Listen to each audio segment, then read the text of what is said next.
Chapter 581. I don't know who he is. Yi Xian spat out a simple sentence. He did not hide anything, and there was no need to lie, because Yi Xian really did not know who this mysterious figure was.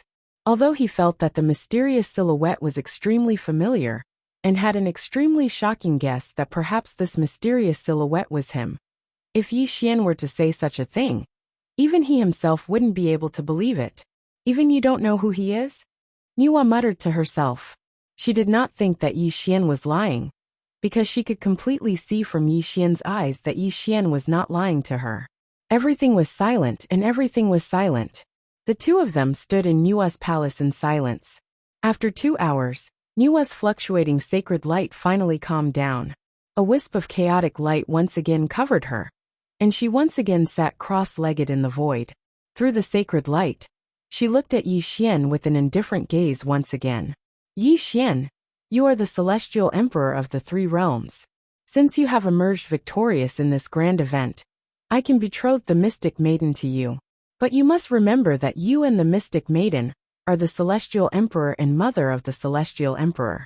In the future, you must treat the 3 realms kindly, and you must not kill lightly. You may leave. Niwa's sacred voice rumbled, and her body once again displayed the might of a saint. This also made Yi Xian smile slightly, and he turned to walk out of Niwa's palace. Yi Xian understood this principle very well.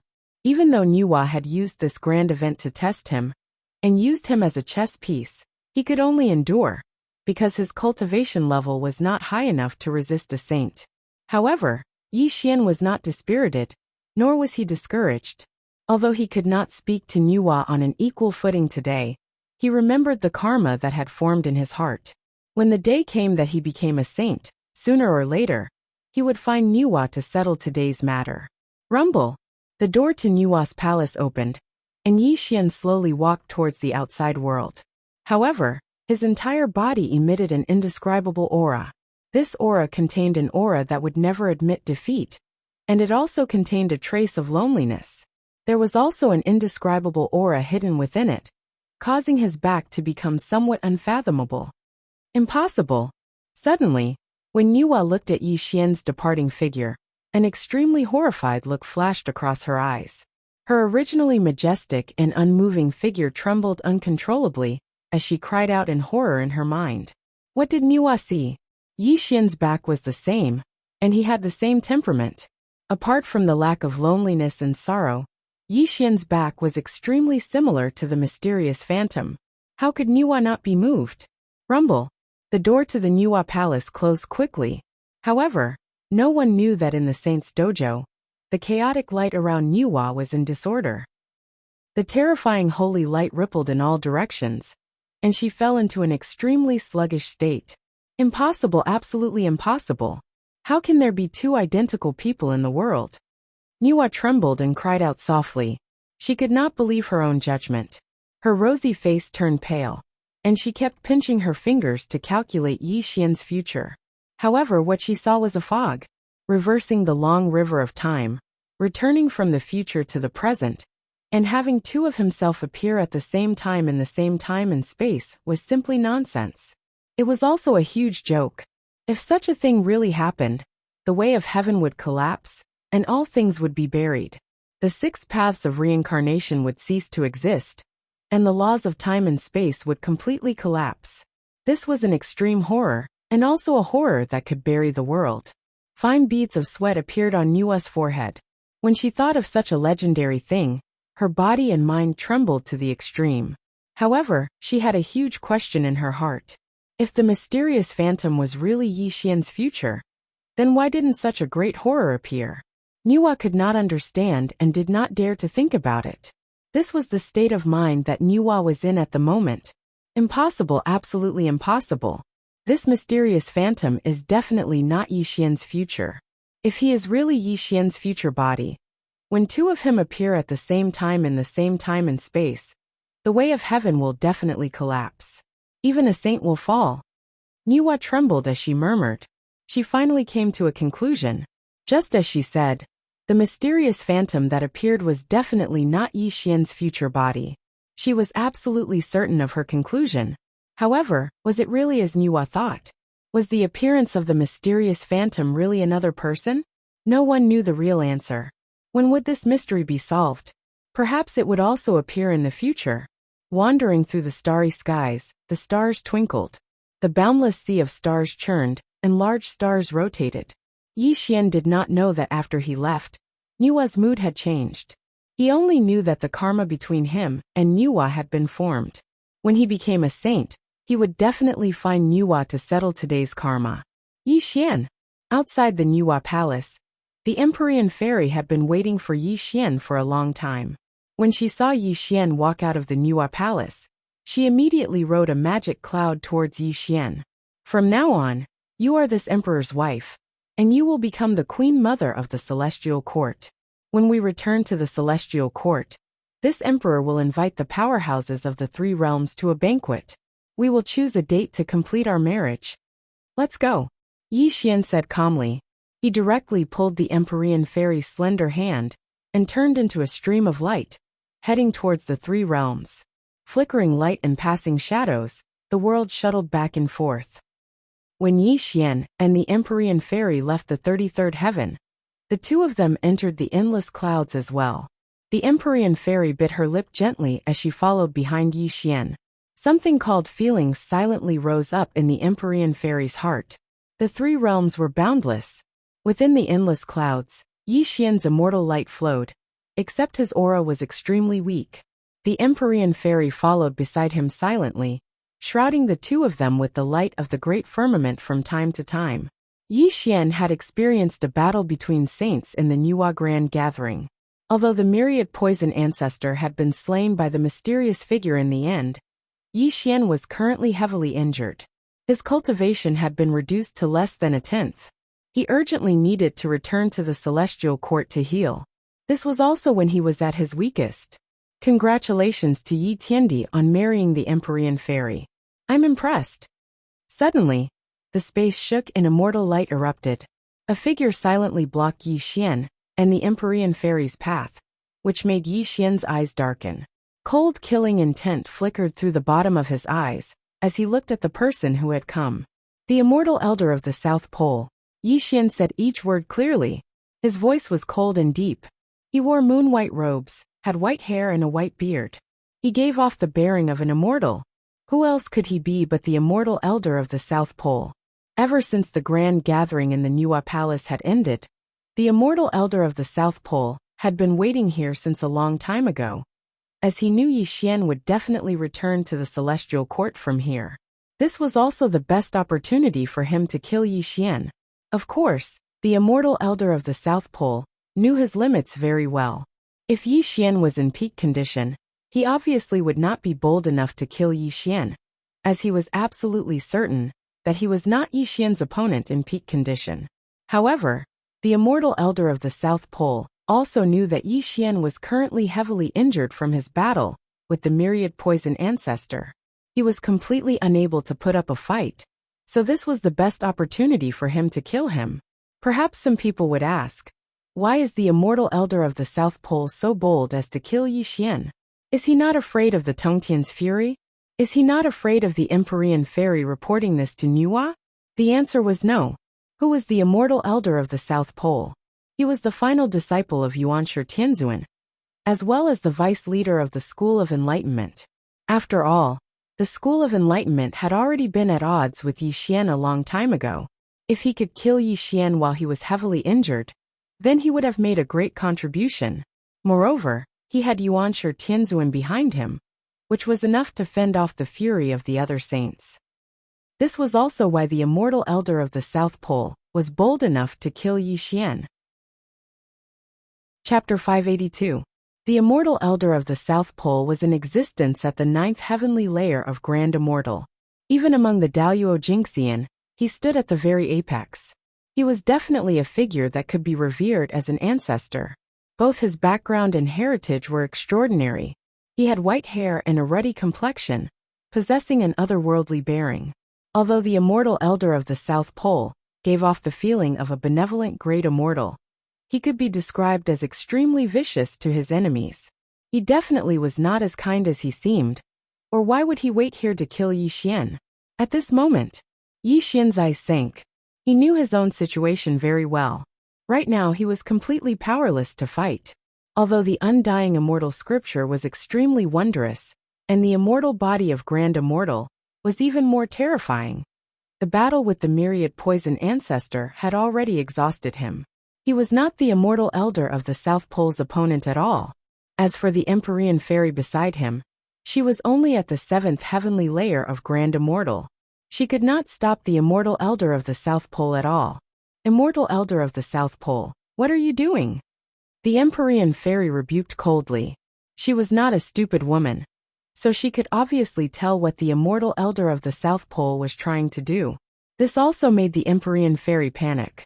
Empyrean fairy, I don't want to harm you, but Yi Xian has killed far too many disciples of my school of Chan.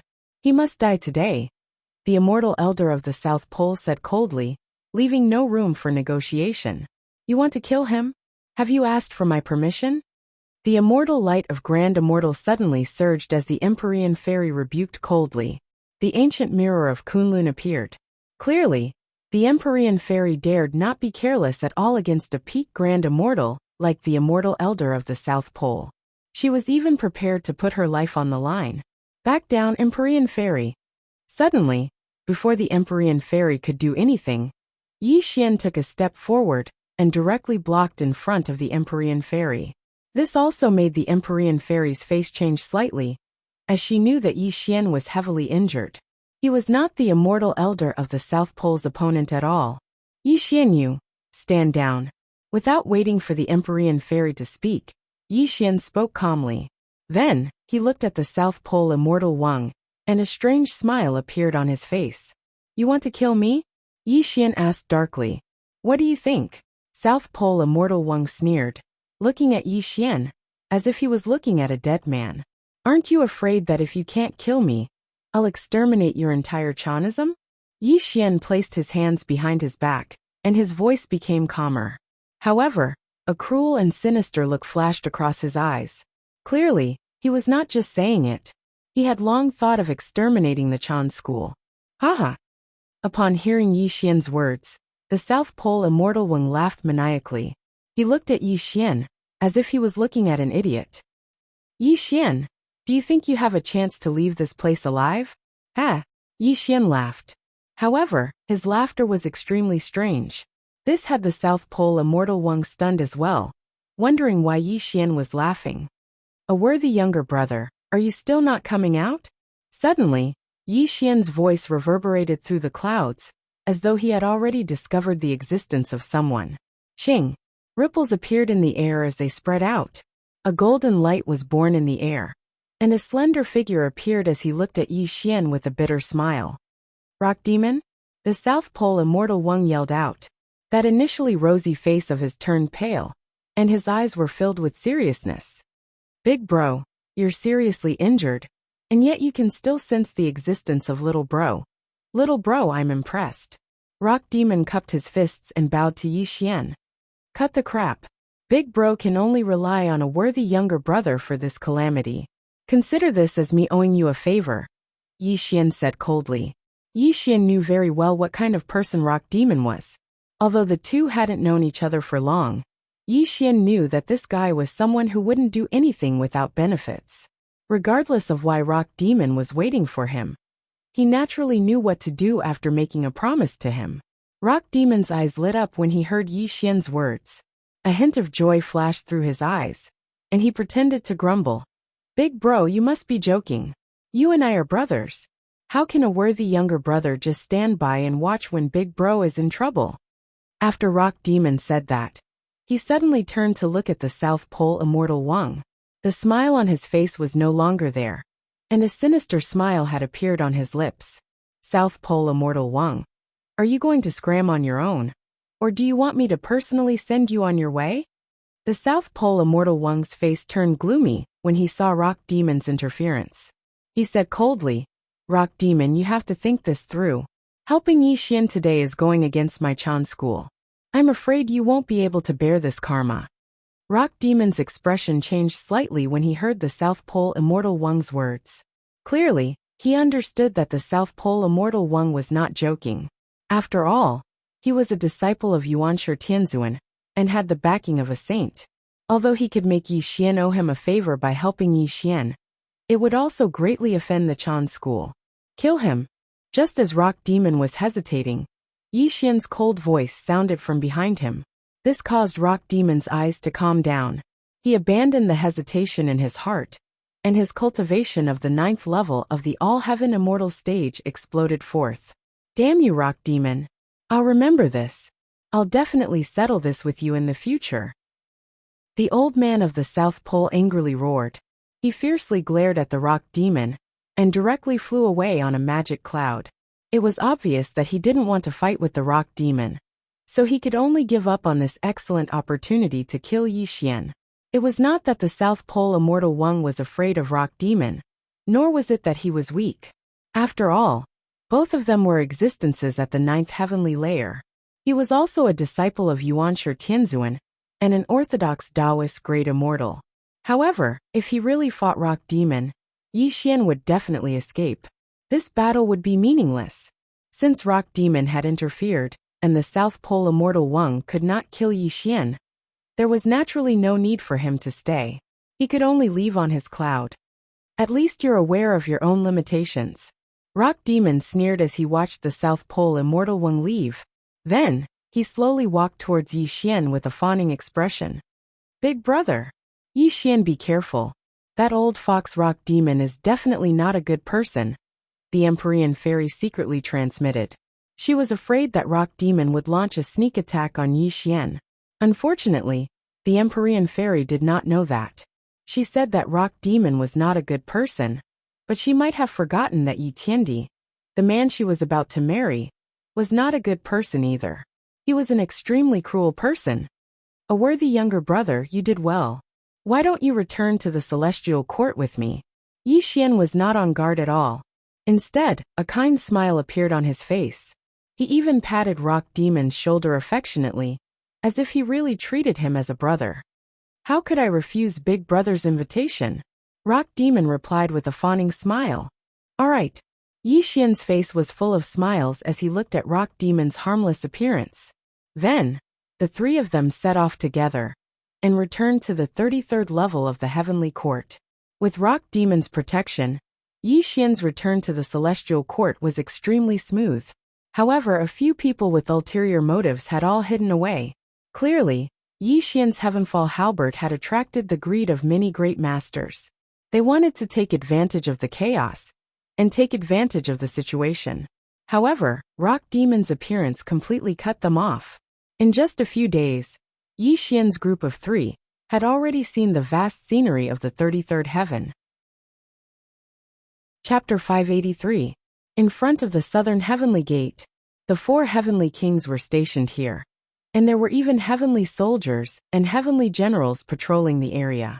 When Yi Xian and the other 2 quietly appeared in front of the southern heavenly gate, the expressions of the 4 heavenly kings changed slightly.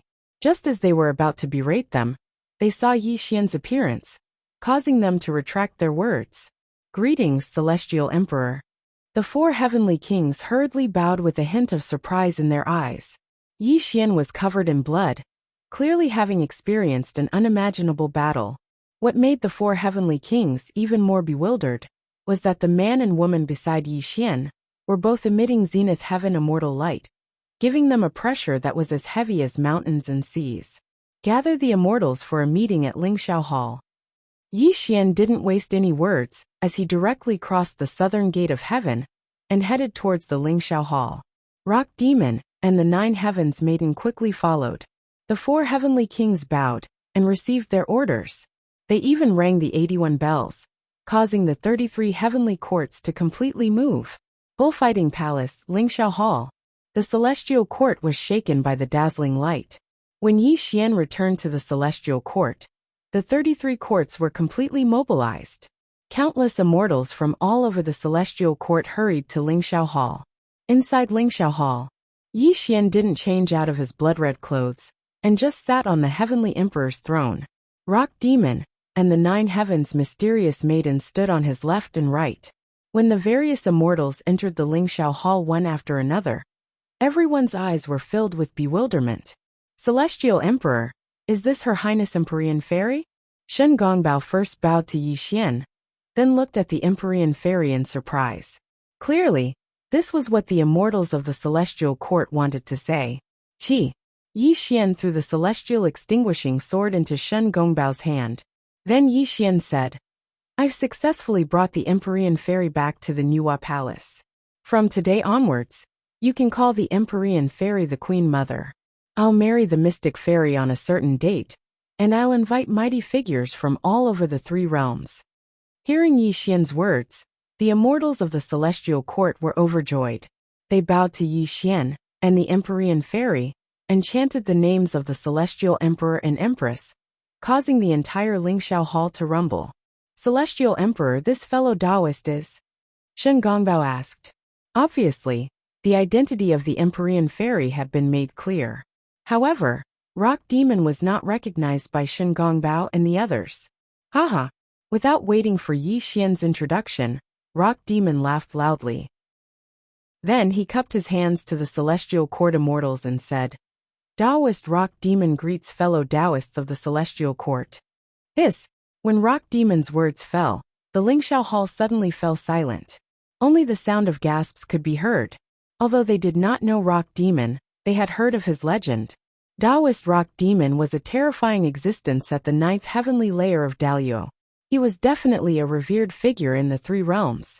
Moreover, he was a figure comparable to Mahamayuri. How could the people of the Celestial Court not know of him? Greetings, Senior Rock Demon.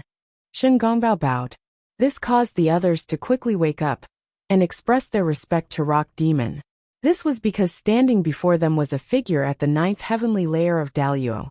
He was not someone ordinary Daliao Jinxian, like them could compare to. Rock Demon is a fellow Taoist this emperor made friends with when he went to the Nuwa Palace. He will temporarily stay in the Celestial Court for a period of time. I will bestow Rock Demon the Unending Palace as his training ground in the Celestial Court. Yi Xian calmly said, As you command, Celestial Emperor. Venus Taibai hurriedly agreed. Then he smiled and nodded at Rock Demon. However, there was a hint of astonishment in his eyes. He could not understand why Yi Xian had subdued such a terrifying figure like Rock Demon. Of course, Venus Taibai did not dare to say anything. However, he was not the only one who had this question. The other immortals also had the same thought. When will the Celestial Emperor and the Queen Mother be married? We will send out invitations to inform the powerful figures of the 3 realms. Immortal Judge Sky stepped out from the crowd and bowed to Yi Xian. Immortal Judge Sky was in charge of the etiquette of the Celestial Court. He was also responsible for the wedding of the Celestial Emperor and the Queen Mother. He naturally had to ask for Yi Xian's opinion on such an important matter. 300 years later, this emperor and the mysterious maiden will be married at the Jade Lake.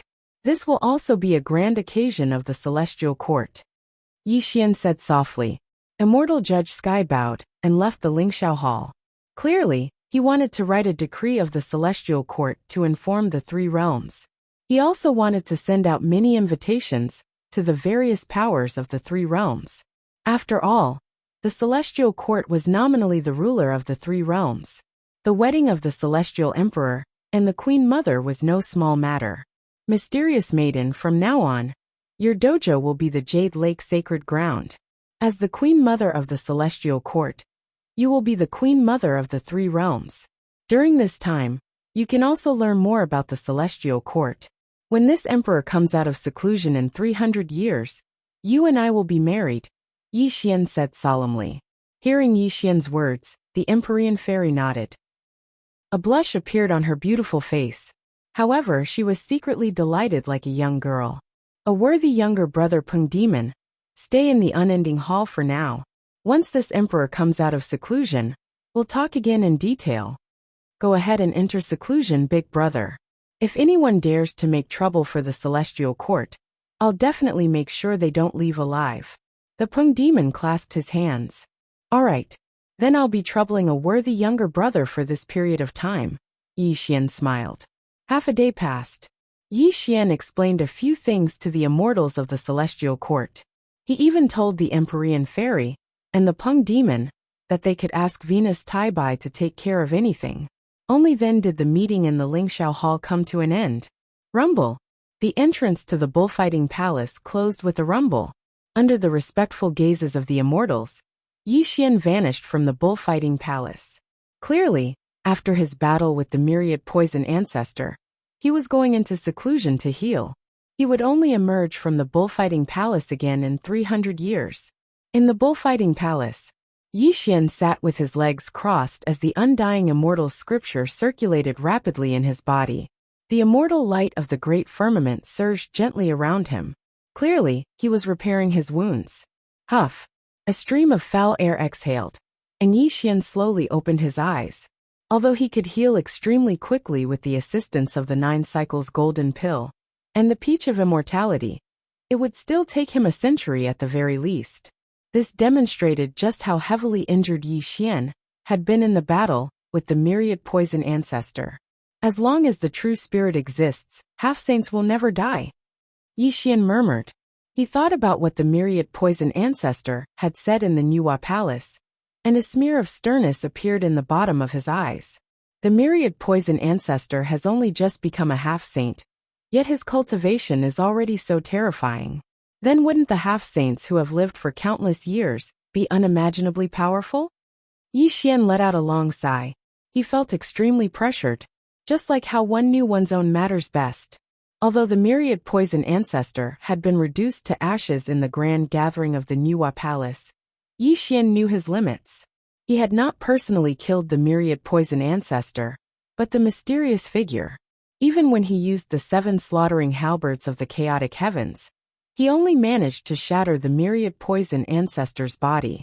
As a half-saint, as long as a sliver of the myriad poison ancestor's true spirit remained, he would still be reborn, which almost killed him. Chapter 584. Yi Xian had used all of his trump cards in this battle, whether it was the Tribulation Immortal Transformation or the Immortal Defying Formation. In the end, he even used the greatest killing artifact of all time, the Heaven-Slaying Halberd. However, against the myriad poison ancestor who had just become a quasi-saint, Yi Xian knew he had still lost. A single glance was enough to tell the whole picture. Even the myriad poison ancestor, who had just become a quasi-saint, was so terrifying. So just how terrifying were the other quasi-saints? According to Yi Xian's knowledge, quasi-saints were also divided into superior and inferior. They were on a completely different level of existence from immortals. As everyone knew, there were 7 saints in the world. 6 saints stood high above the 9 heavens, leaving only the final saint seat empty. However, the 6 saints all became saints through virtue. Only Hongjun, who had fused with the Tao, walked the path of severing the 3 corpses. Below saints were quasi-saints. Everyone in the 3 realms knew about this realm. However, the divide between quasi-saints was extremely great. Every single realm was like a chasm between heaven and earth. For example, the myriad poison ancestor had only just become a quasi-saint. He had only just grasped the laws of the world, and he could mobilize the might of the world for his own use. He could even change the world and use immeasurable abilities. And because he had become a quasi-saint, he had developed a bit of true spirit that only quasi-saints possessed. The so-called true spirit was something unique to quasi-saints, and it was also the foundation of quasi-saints. Just like what the myriad poison ancestor had said, as long as the true spirit existed, quasi-saints would never die. However, the true spirit was also the weakest. Although it could help quasi-saints reform their bodies and revive them, there was a limit to it. It would also cause irreparable damage to the foundation of their great Tao, which could be seen from how Yi Xian had shattered the myriad poison ancestor's body. Perhaps some people believed this was the realm of quasi-saints. They were completely wrong. The truly terrifying aspect of quasi-saints was the severing of the Tao, which was also commonly known as severing the 3 corpses to become a saint. This was also the path that all quasi-saints had to take to become saints. The difference between quasi-saints was also highlighted through the severing of the 3 corpses.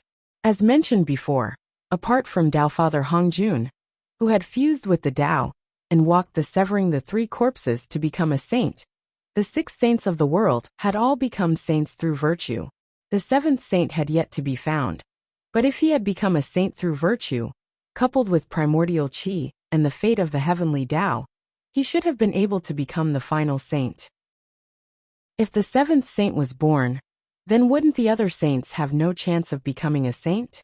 Therefore, severing 3 corpses to become a saint had become the only path for all sage to be.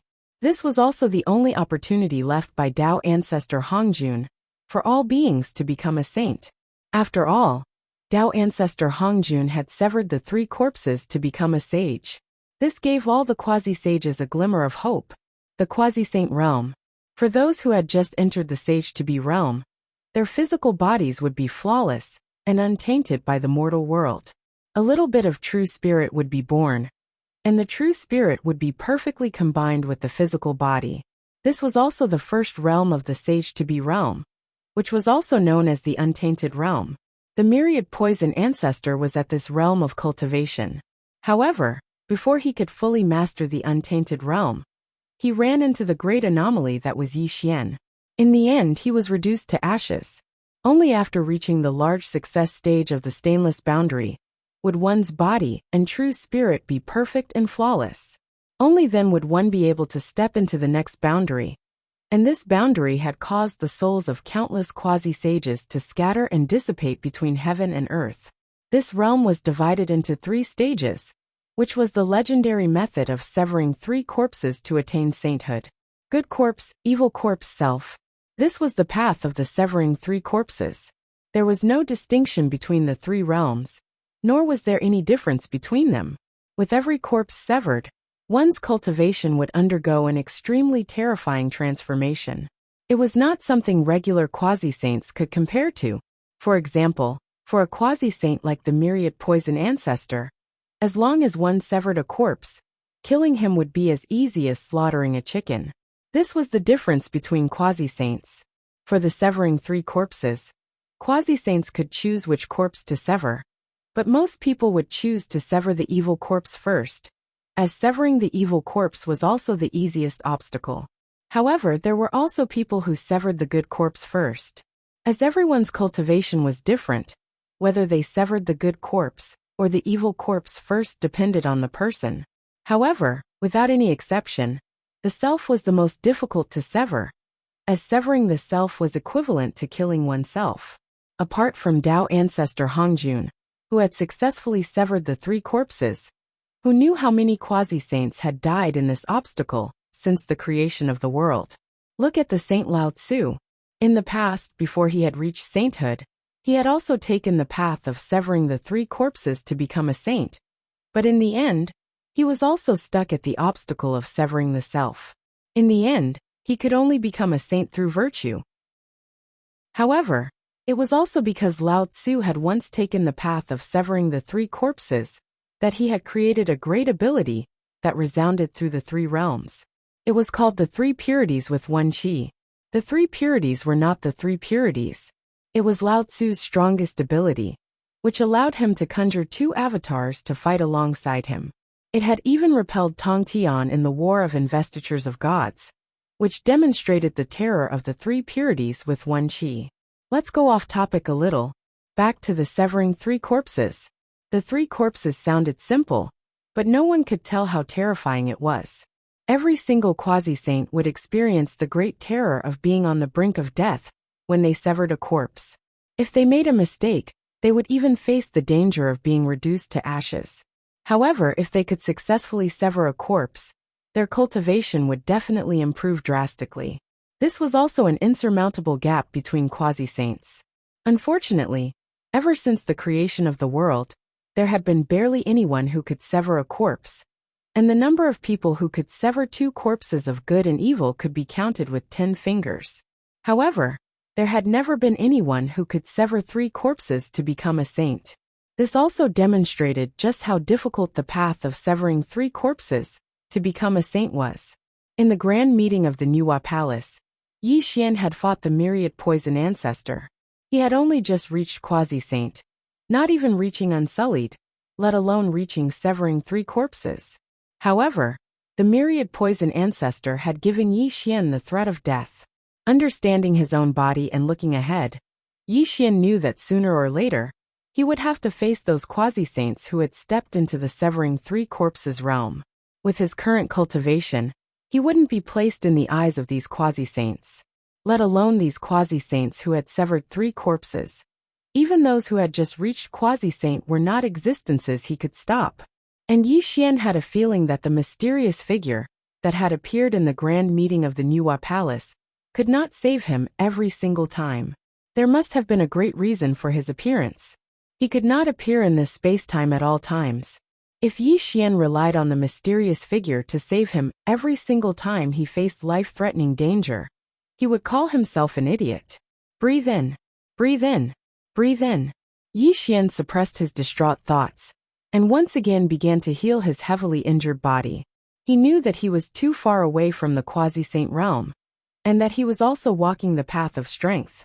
Although he didn't know what kind of changes would happen when he stepped into the quasi-saint realm, he would definitely surpass these people who had killed three corpses to become saints. Of course, since the path of killing three corpses to become a saint was already so rugged, the method that Yi Xian used to prove his Tao wouldn't be simple. He was afraid that when he stepped into the quasi-saint realm, he would face an unimaginably terrifying calamity. Yi Xian continued to heal, but he also constantly examined himself. He also saw his shortcomings from the battle with the myriad poison ancestor. Although he had many abilities and techniques, and he had even used the 7 slaughtering halberd of chaotic heavens to smash the myriad poison ancestor's body to pieces, it was still because his cultivation was insufficient. He was unable to destroy the myriad poison ancestor's true spirit, which also made him face the threat of death. Yi Xian had a feeling that if he could reach the third watershed of the grand immortal realm, even without the assistance of the heaven-destroying halberd, he would be able to truly go against quasi-saints with a heaven-defying technique, like the Tribulation Transcender transformation. He would be invincible. Perhaps he would even be able to kill quasi-saints when he used the heaven-destroying halberd. Of course, this was only Yi Xian's feeling. Whether it was as he imagined or not would depend on what kind of improvement he would receive when he reached the third watershed of the grand immortal realm. Chapter 585. 300 years was just a blink of an eye for immortals, but for the Empyrean Fairy, it was a long process. She was full of curiosity about the celestial court. After Yi Xian went into seclusion in the bullfighting palace, the Empyrean Fairy entered the Jade Lake. After 300 years, Yi Xian would come out of seclusion, and they would hold their wedding. She would also become the Empress of the Three Realms. This made the Empyrean Fairy very much look forward to it.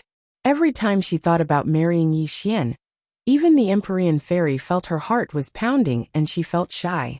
In the 100th year, the Empyrean Fairy had a general understanding of the celestial court after being introduced by Venus Tai Bai. She was accompanied by female immortals every day, and the immortals of the celestial court addressed her as the Empress of the Empress. The Empyrean Fairy had a noble status. Not only was she a disciple of a sage, but she was also born with the essence of heaven and earth. She was like a goddess of the three realms. However, the Empyrean Fairy had always been cultivating in the Nuwa Palace. Although she had a noble status, she had never been so popular before. In the entire 33 celestial court, wherever the Empyrean Fairy went, there would be immortal officials greeting her. Many immortals also came to the Jade Lake to give her some precious gifts and address her as the Empress of the Empress. The Empyrean Fairy liked the feeling of being the head of the female immortals of the three realms. It was something she had never felt in the Nuwa Palace. After 200 years, the Empyrean Fairy had gotten used to her identity as the Empress of the Empress. She also became familiar with the immortals of the 33 celestial court. Goddess of Golden Bell, Goddess of Stone, Emperor Ziwei, Shen Gongbao, and many other powerful immortals were acquainted with her. Yi Xian's past experiences were constantly told to the Empyrean Fairy by these immortals. Yi Xian's story was like a legend that the Empyrean Fairy knew bit by bit. From Yi Xian's first entry into the celestial court to becoming the demon slayer, to becoming the Emperor of the East, and finally returning to the celestial court to kill the Jade Emperor and Queen, to become the Celestial Emperor. Of the time the Empyrean Fairy all. In 10,000 years, Yi Xian had advanced from the primordial unity Xian Immortal to the fourth heaven of Daluo. This cultivation speed was simply unheard of, and it shocked the Empyrean Fairy even more.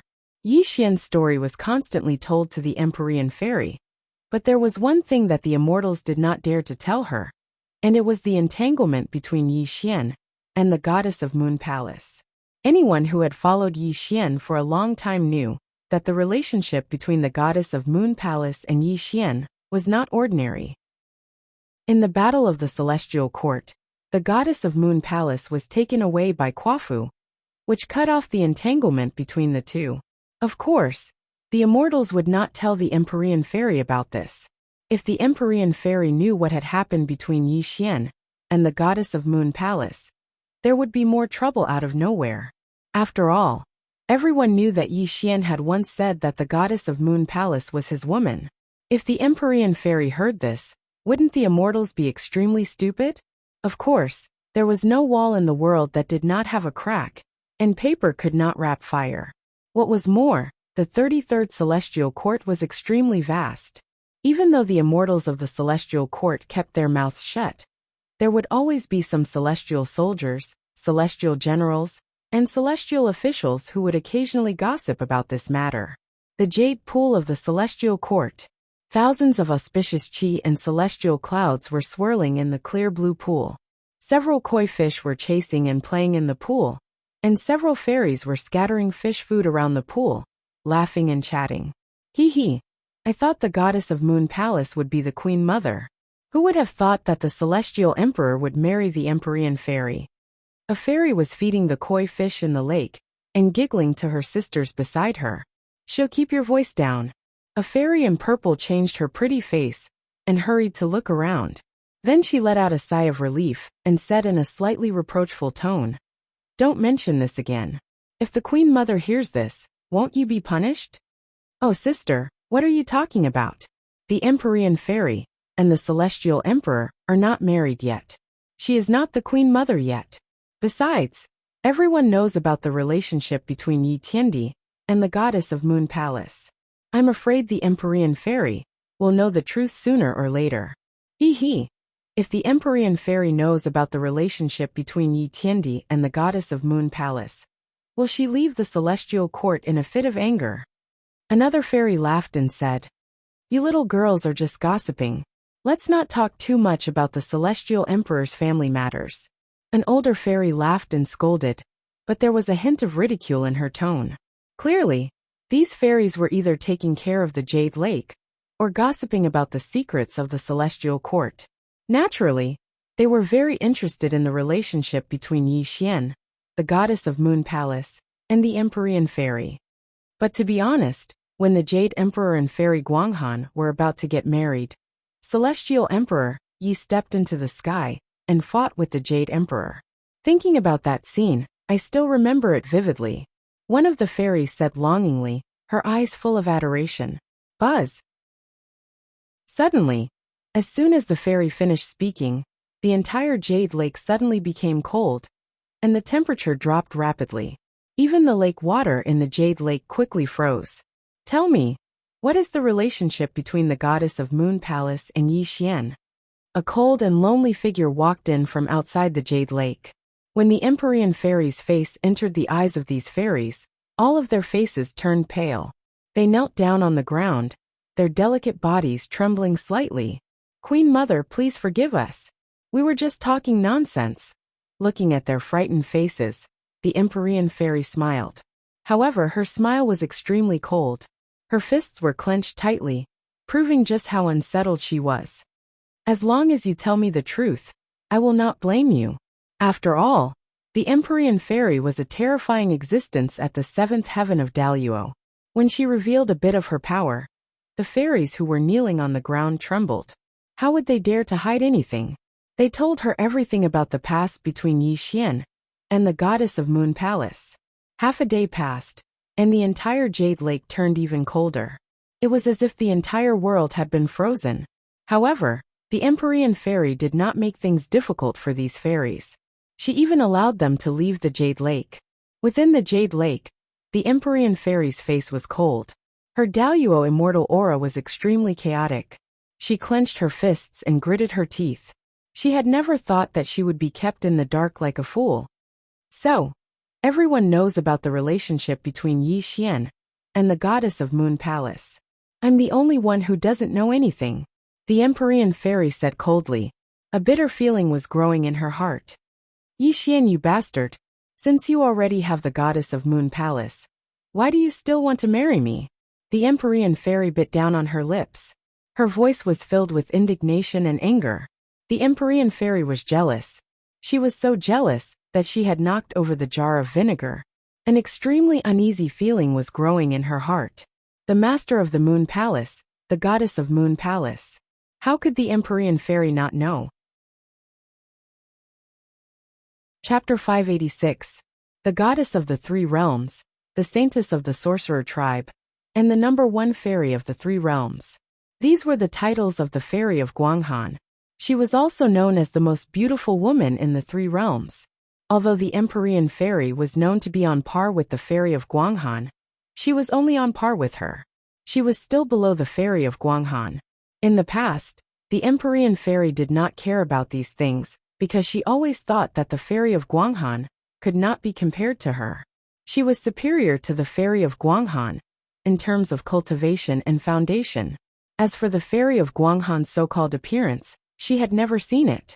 However, in the Empyrean fairy's heart, she always thought that she was superior to the fairy of Guanghan. However, today, she learned about the scandal between Yi Xian and the fairy of Guanghan. This made her feel a sense of crisis. It was as if a voice in the unseen world was telling her that the fairy of Guanghan would be the biggest obstacle between her and Yi Xian. Yi Xian, you bastard. Let's see how you explain this to me. The Empyrean fairy stomped her foot and was about to go to the bullfighting palace to question Yi Xian. However, she stopped in her tracks after taking a few steps. No, I can't go to him. The mysterious maiden of the 9 heavens lightly clenched her teeth, as a trace of sorrow appeared in her star-like eyes. She knew that if she were to question Yi Xian, this wedding would probably end as well. The Empyrean fairy did not want to lose Yi Xian. She also did not want the fairy of Guanghan to cause a rift in their relationship. She also did not want Yi Xian to think that she was an unruly person. Therefore, she had to endure. She could not let the fairy of Guanghan ruin her relationship with Yi Xian. The Empyrean fairy exhaled a mouthful of turbid air. A confident smile appeared on her face. Yi Xian, you are my man. No matter what relationship you had with that vixen in the past, I will not allow her to pester you, the Empyrean fairy said coldly. Her starry eyes were filled with determination. The three realms were in a heated discussion. The celestial emperor's wedding had attracted the attention of the entire world. Over the past 300 years, the celestial court had sent out invitations to various orthodoxies to the celestial court. This was also the topic of discussion in the three realms. After all, Yi Xian marrying the Empyrean fairy was a major event in the three realms. Everyone knew that the Empyrean fairy was Nuwa's disciple. After marrying Yi Xian, she would become the queen mother of the celestial court. This would further tie the Nuwa palace and Yi Xian together. This would also indirectly increase Yi Xian's power. The fact that the disciple of a sage was marrying into the celestial court also showed that Nuwa had high hopes for Yi Xian. Furthermore, Yi Xian had the support of the Jia order. The Tongtian was also standing behind Yi Xian. With the two sages backing them, the celestial court's reputation soared and suppressed the various orthodoxies to the point of suffocation. The Western Spirit Mountain, the Chan sect, the underworld, the 4 prefectures and 4 seas. The celestial court's invitation had also caused the various orthodoxies to take action. They would all head to the celestial court 300 years later to attend the wedding of Yi Xian and the Empyrean fairy. No matter how hostile the various orthodoxies were to Yi Xian, the ruler of the three realms, Yi Xian was nominally in charge of the three realms. Therefore, they had to give the celestial court face. The land of the sorcerer tribe was vast and boundless. Numerous towering mountains rose from the ground. The towering mountains were majestic and imposing. Countless shamans were running about in the vast land. The terrifying bloodline aura surged in all directions. and from time to time, angry roars could be heard. The ancient sorcerer tribe used to be the two main characters of the world. They were also known as the descendants of Pangu. Their physical bodies and bloodline were extremely terrifying. They were an extremely terrifying race. The 12 ancient sorcerers were the strongest in the sorcerer tribe. If the 12 ancient sorcerers used the 12 heavenly fiends formation, they would be able to condense the real body of Pangu. Even a sage would not be able to do anything to them. From this, one could see how terrifying the sorcerer tribe was. The vast land was as vast as the sky. On top of a giant peak that pierced the sky, a woman in white stood quietly. Her appearance could not be described with words, but no matter who looked at her, it was as if they had seen the most beautiful thing in the world. Shall we forget him? A deep voice came from the peak of the mountain. Two figures quietly appeared behind the fairy of the moon palace. The one who spoke was the ancient sorcerer Kwafu. Why should I forget? The fairy of the moon palace smiled sadly, and slowly turned to look at Kwafu. Little brother, you tell me. Looking at the fairy of the moon palace's sad face, Kwafu sighed helplessly, and then looked at the person beside him. The sword demon was dressed in black. A touch of helplessness flashed through his eyes. He said, Yi Xian saved my life in the Nuwa Palace. I will remember this kindness. However, he is about to marry the Empyrean fairy. You'd better forget him. The sword demon's cultivation was only average among the ancient sorcerers. However, he had been on good terms with Kwafu, and naturally knew about the relationship between the fairy of the moon palace and Yi Xian. When he returned to the Wu tribe, he told Kwafu that Yi Xian was about to get married. That was why the scene in front of them was happening. In fact, the sword demon did not have to say this. However, Yi Xian had saved his life. As a member of the Wu tribe, the sword demon knew the horror of Great Yi very well. If the fairy of the moon palace was still entangled with Yi Xian, Great Yi would definitely kill his way to the celestial court when he came out of seclusion. And Yi Xian would definitely suffer a great calamity. The ancient grand shaman, De Yi, was an extremely peak existence amongst the ancient grand shamans. In the distant primeval world, De Yi was already at the peak of the golden immortal realm, and he'd even annihilated 9 ancient suncrows with a single arrow. After endless time, when Great Yi came out of seclusion, his cultivation would definitely break through to the sage-to-be. How could Yi Xian bear it? This was also why the sword demon appeared here, and told the fairy of the moon palace that Yi Xian was about to get married. He also wanted to repay Yi Xian for saving his life. He wanted the fairy of the moon palace to cut off contact with him completely. This could also prevent the battle between Great Yi and Yi Xian. This was because the sword demon knew how terrifying De Yi was. In De Yi's hands, even a quasi-sage wouldn't dare to take that bow and arrow head-on. This was because that was an arrow of destruction that could kill everything in the world. How could Yi Xian block it? Yi Xian's wedding? The fairy of the moon palace trembled and murmured. She was rooted to the ground. She was biting her cherry lips, as if she had turned into a clay puppet, and her soul had left her body. Little heir, I told you to cut off contact with him before. Now that he is going to marry the Empyrean fairy, you can give up, Kwafu said sternly. Empyrean fairy? The fairy of the moon palace smiled sadly, as if she did not hear Kwafu's reprimand. She looked up to the sky as if she was looking at the 33rd celestial court through the world of the Wu tribe. Tears welled up in her eyes. She remained motionless, which made Kwafu and the sword demon sigh helplessly. 7 days and 7 nights passed. The fairy of the moon palace was like an eternal fossil. When the sun rose on the 8th day, she finally turned around slowly and looked at Kwafu. However, her beautiful face became haggard and sad. Chapter 587. Brother Kwafu, I have a favor to ask.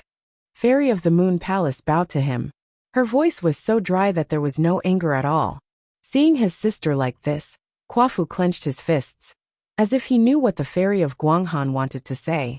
He turned around abruptly, his face flushing. Xiao Yi, you don't have to say anything. I won't take you to the heavenly court. Just give up. Kwafu rejected her in a loud and clear voice. This was Kwafu's attitude. Brother Kwafu, if you don't take me to see him, I can only force you with my death.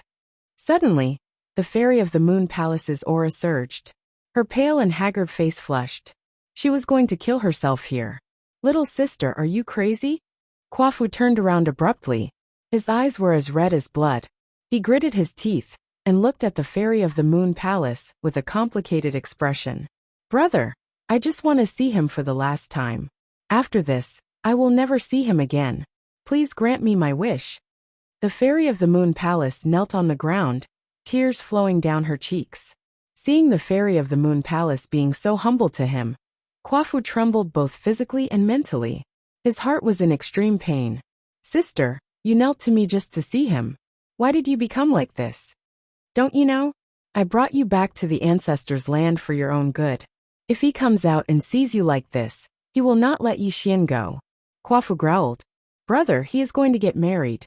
I just want to see him for the last time. From now on, I will cultivate in peace and have nothing to do with him. Whoosh! Kwafu exhaled a mouthful of turbid air. He slowly closed his eyes as if he was trying to calm his fluctuating mood. After a few minutes he sighed. Okay, I will grant you your wish. But you have to remember that this is the last time you see him. From now on, you have nothing to do with him. If you have anything to do with him again, you know what will happen. I will pick you up in 3 days. After saying this, Kwafu turned around and walked down the mountain. Xiao Yi, you're on your own now. The sword demon sighed helplessly, turned into a sword light, and disappeared. He'd already said what he needed to say. He also hoped that the moon fairy would be able to sever her relationship with Yi Xian. This would also allow Yi Xian to avoid conflict with De Yi. On the Tongtian peak, the wind howled. The moon fairy sat there hugging her knees. She was silent in the wild wind. She looked up at the sky, thinking about something. Yi Xian, are you really heartless towards me? Amidst the wild wind, the goddess of Guanghan murmured mournfully in the wind. A hint of heartache grew in her heart, making it hard for her to breathe. However, a kind of sadness slowly bloomed around her. 3 days later, the door to the sorcerer world opened. 2 figures walked out of the sorcerer world and headed straight for the 33rd celestial court. At the same time in the 3 realms, immortals illuminated the sky. All those who received a wedding invitation from the celestial court rushed to the 33rd celestial court. This was because Yi Xian and the Empyrean fairy were getting married in the celestial court. This was a major event in the 3 realms, so they had to come. Time flew by like a shuttle. 300 years quickly passed. The 33rd celestial court was extremely festive. Immortals could be seen shuttling back and forth in the celestial court, accompanied by beautiful celestial music. Sweet dew fell from the sky. Golden lotuses sprouted from the ground. Fairies sang, cranes danced, and zither played in harmony. The rumbling of drums echoed in the celestial court, making the atmosphere of the celestial court extremely festive. In Bullfighting Palace, Yi Xian sat cross-legged. As he breathed in and out, streams of immortal light buzzed. His origin immortal body glowed with an extremely terrifying might that caused all of Bullfighting Palace to slightly distort. Immortal light gushed out, causing an explosion to sound out in the air. At this moment, Yi Xian also slowly opened his eyes.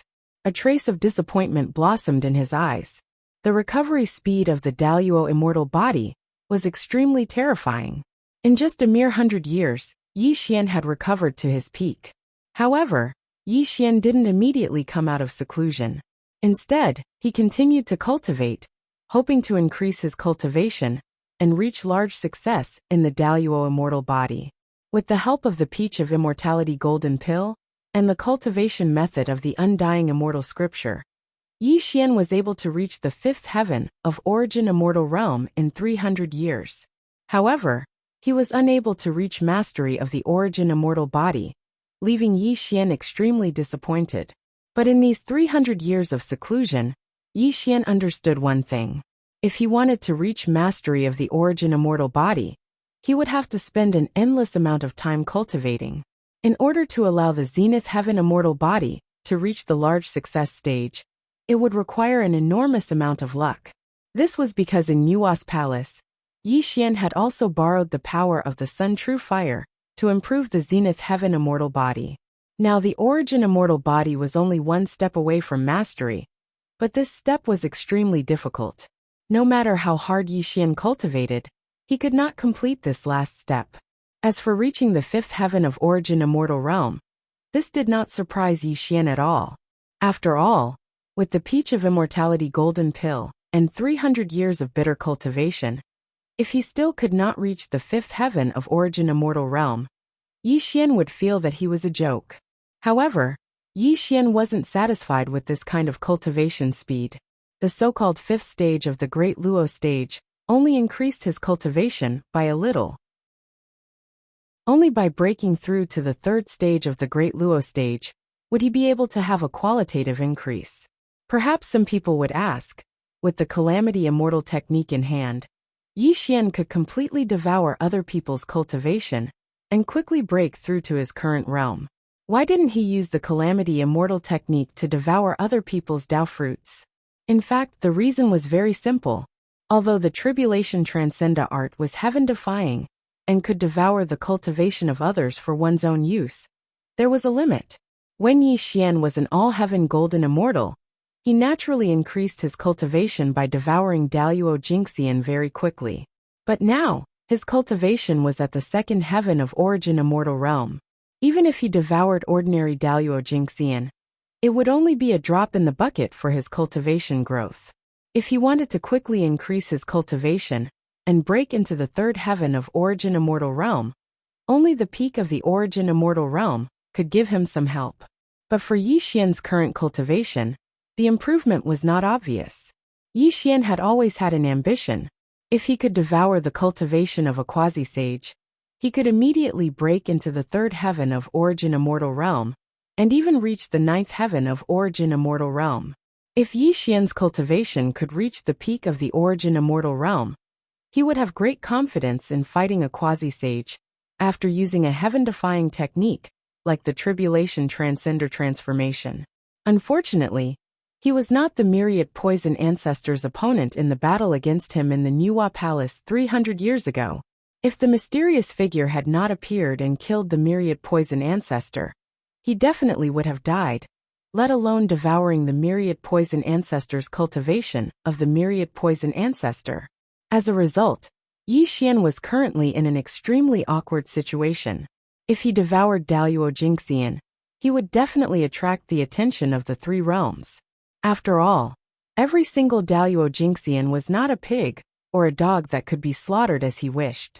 Moreover, even if Yi Xian devoured some Daluo Jingxian without any scruples, this kind of increase would not be of much help to his cultivation. Instead, it would lead to people discovering the secret of his Tribulation Transcender art. Yi Xian obviously would not do something like this, that would only bring him harm. However, he was still unable to kill a quasi-sage right now, let alone use the Tribulation Transcender art to devour their cultivation of the Tribulation Transcender art. Right now, Yi Xian's only option was to reach the third watershed of the origin immortal realm as soon as possible.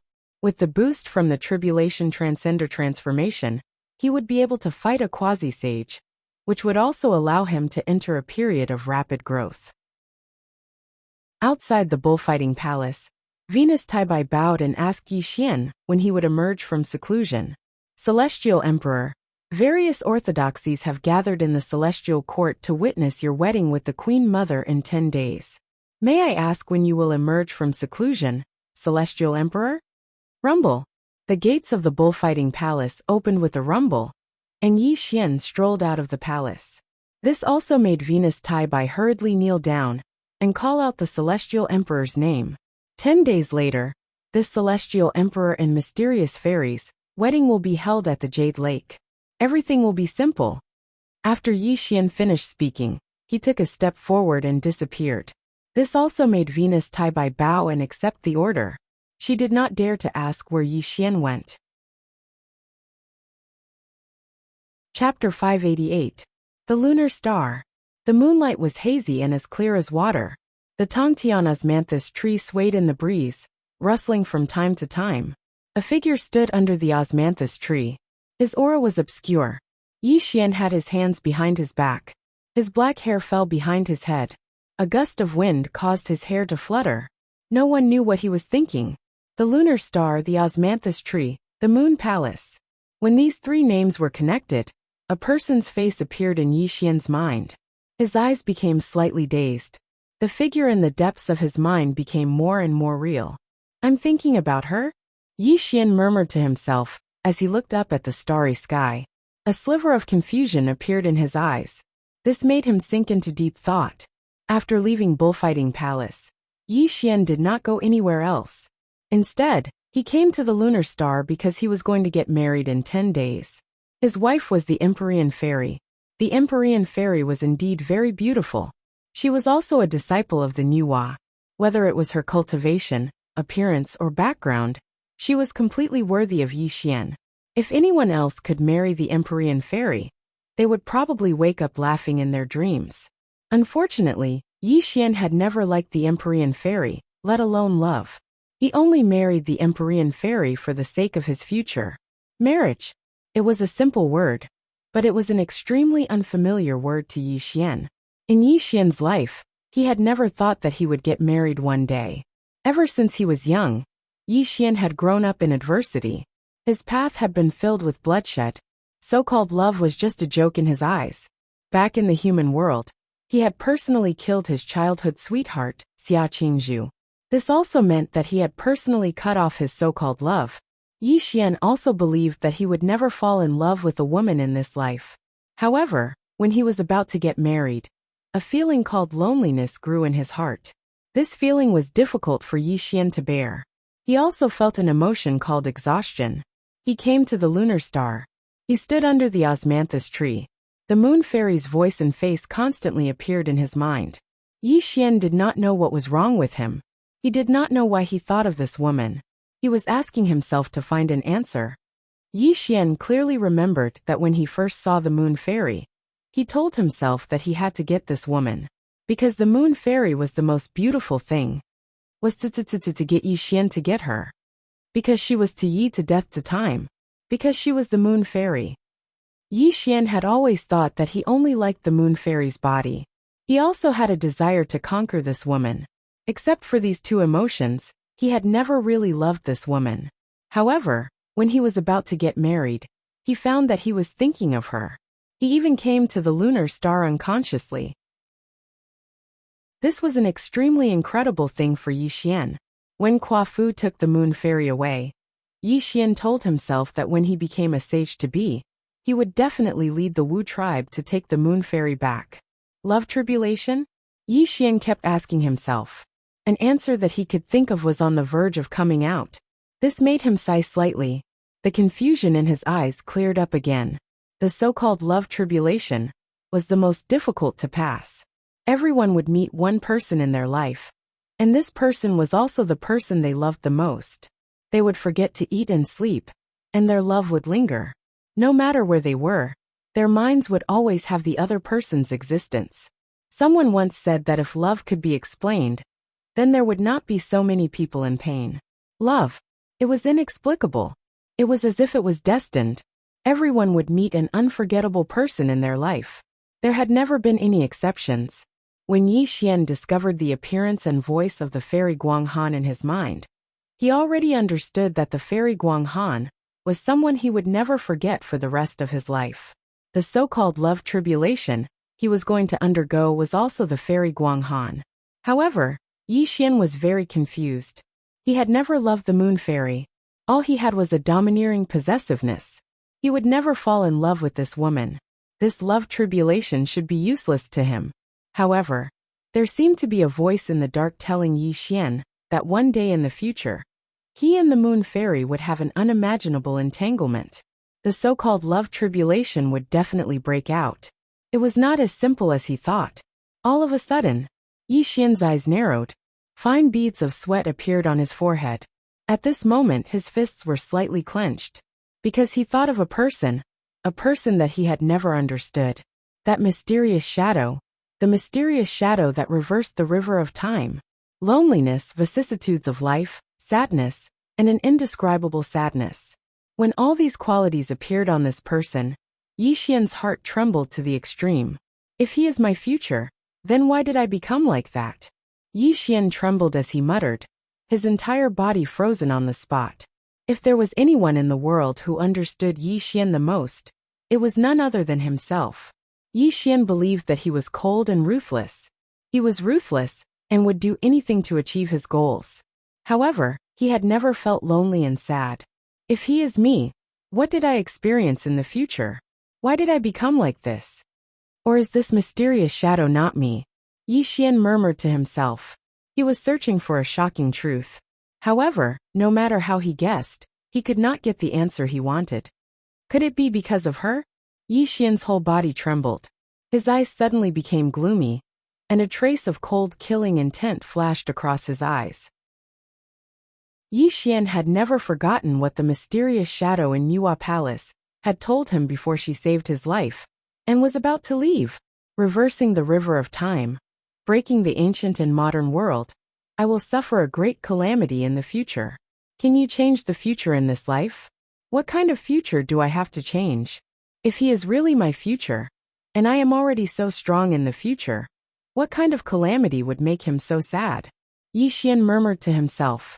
Cold sweat kept rolling down his forehead. He seemed to have caught a clue, but he could not find the answer no matter how hard he searched. Love calamity. Is it her? Suddenly, Yi Xian's spiritual light flashed, and the appearance of the moon fairy appeared once more. However, this time, the killing intent around Yi Xian's body appeared, and it only calmed down after a dozen breaths of time. If the calamity I will suffer in the future is caused by her, can I change the future by killing her? Yi Xian murmured gloomily. He did not know if his guess was right. The breeze was gentle, and the moonlight was like water. The Tongtian osmanthus tree swayed slightly in the wind. The moonlight that passed through the osmanthus tree illuminated Yi Xian. He stood under the osmanthus tree and sank into deep thought. Chapter 589. Dong, dong, dong. 81 bells rang throughout the 33rd celestial court. Resplendent immortal light streaked across the sky, as tens of thousands of immortals gathered for the occasion. Immortals, demons, and devils, representatives of various orthodoxies, as well as the chariots of many great masters, flew across the sky. The 33rd celestial court was bustling with noise and excitement. Today was the day of Yi Xian, and the Empyrean fairy's wedding. This also meant that the new Queen Mother was about to ascend to the throne. This was a grand occasion in the three realms, so it was naturally extremely grand. The Jade Pool. Immortal clouds and auspicious vapors filled the air. Thousands of white jade tables were arranged in the center of the Jade Pool. Each table was filled with fine nectar and many spirit herbs for the immortals to consume. At the center of the Jade Pool, the Empyrean fairy wore a phoenix coronet and a red dress. Paired with her noble and holy face, the Empyrean fairy was the most beautiful sight in the Jade Pool. The Empyrean fairy was smiling. No matter which immortal greeted her, she would respond with a smile. However, if one were to pay close attention, they would notice that the Empyrean fairy would occasionally glance in the direction of the bullfighting palace, with a complicated look in her eyes. Your Highness, today is the day of your wedding with the Celestial Emperor. He must be on his way to the Jade Pool right now. Venus Tai-Bai was the best at reading people's expressions. Although the Empyrean fairy hid it well, he could still tell what was on her mind. This allowed him to console the Empyrean fairy. Didn't Yi Xian come out of seclusion 10 days ago? Don't you know where he went? The Empyrean fairy frowned. Seeing the Empyrean fairy frown, Venus Tai-Bai bowed. Although a heavenly general had reported to him that Yi Xian had gone to the lunar star, how could he dare to tell the Empyrean fairy such a thing? The heavenly emperor has never informed us of his actions. The old minister really doesn't know where the heavenly emperor has gone. Venus Tai-Bai pretended to be ashamed. Reporting to the empress, all the guests have arrived. In half an incense stick's worth of time, the ceremony will begin. Immortal Judge Sky quickly walked over and bowed to the Empyrean fairy. The so-called heaven worship ceremony was the process of Yi Xian and the Empyrean fairy becoming husband and wife. The two of them first had to worship the heavens, then they would bow to each other and drink the Dragon Phoenix Immortal Brew. This also represented the two of them becoming husband and wife. However, all the guests had arrived, but Yi Xian still hadn't appeared. The heaven worship ceremony couldn't begin at all. If the auspicious time was delayed, then it would really become a joke. At this time, the Empyrean fairy's expression was very ugly. She never would have thought that on the day of her wedding with Yi Xian would actually be late. Before the heaven worship ceremony begins, this immortal doesn't care what method you use. You must delay until the heavenly emperor arrives, Venus Taibai sternly said to Immortal Judge Sky. This Immortal Judge Sky was put in a difficult position when he heard Venus Taibai's words. At this time, all the guests had arrived, and there was only half an incense stick's worth of time until the heaven worship ceremony began. How could a mere Immortal Judge Sky delay? Seeing Immortal Judge Sky's difficult expression, Venus Taibai's expression darkened. He scolded in a low voice. No matter what method you use to delay, you must wait for the heavenly emperor to appear. Otherwise, if something goes wrong, you'll have to make a trip to the immortal execution stage. Yes, this little immortal obeys. Immortal Judge Sky's face turned pale. How could he dare to say no? He hurriedly turned around and walked to the center of the jade pool. Clearly, he could only brace himself and face the guests. Don't be impatient. Immortal Judge Sky will definitely arrive in time. Venus Taibai smiled flatteringly. However, a hint of anxiety flashed across his eyes. Clearly, he wasn't as calm as he appeared on the surface. Damn it! Empyrean Fairy cursed to herself. She turned around and sat down on the phoenix chair. She could only wait for Yi Xian's arrival. At the same time, the jade pool gradually fell silent. All the guests' gazes were focused on Immortal Judge Sky. This was because Immortal Judge Sky was blabbering on and on about a bunch of useless nonsense. At first, the guests didn't pay too much attention to it.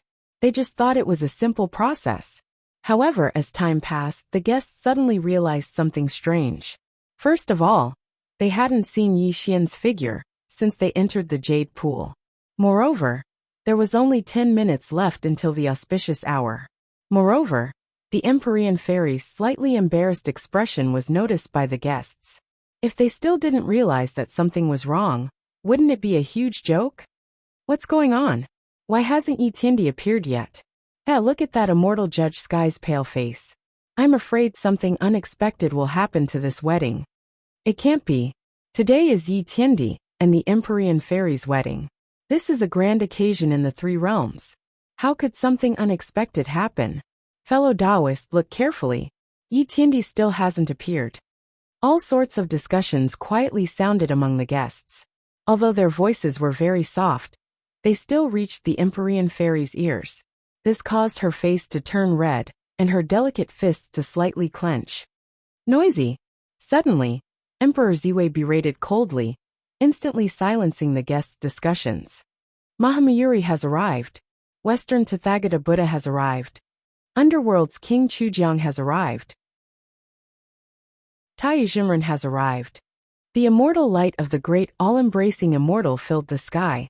As the people from various orthodoxies of the three realms entered the jade pool, it also slightly diverted the guests' attention. Haha. Kong Xian laughed out loud and quietly appeared in the jade pool.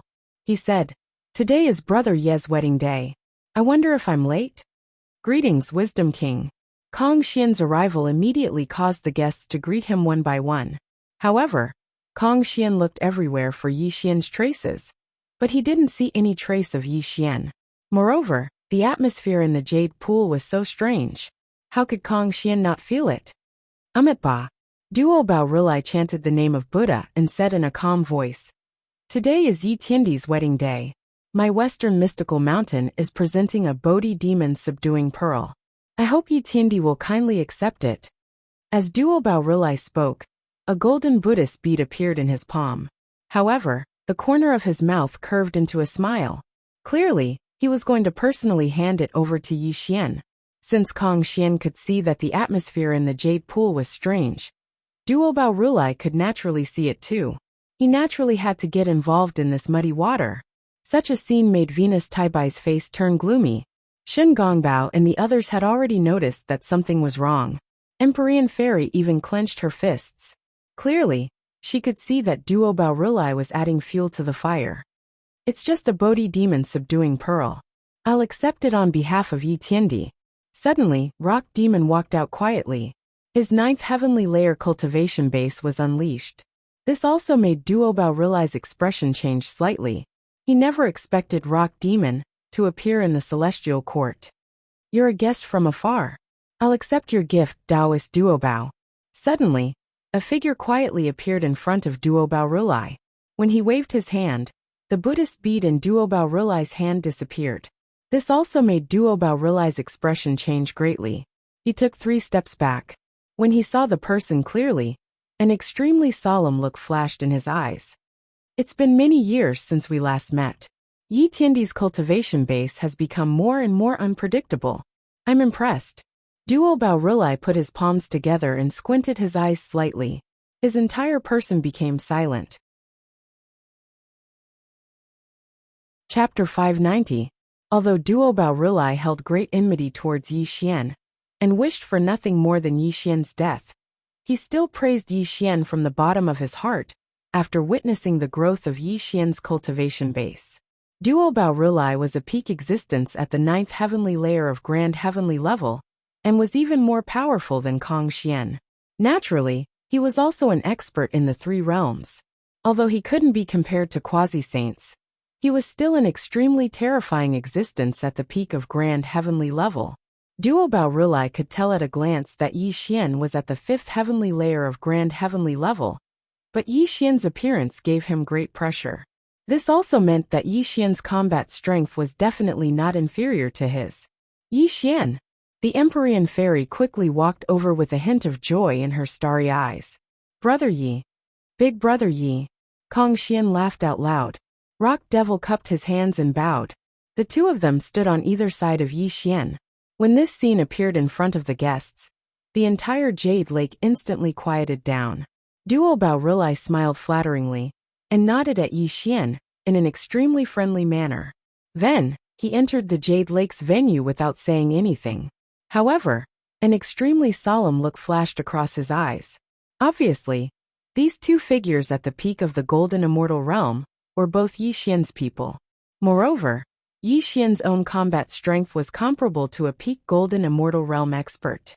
When these 3 people stood together, it gave the representatives of the various orthodoxies an extremely heavy pressure. Without a quasi-saint and a grand heavenly level, the strength that Yi Xian displayed naturally made the various orthodoxies extremely fearful.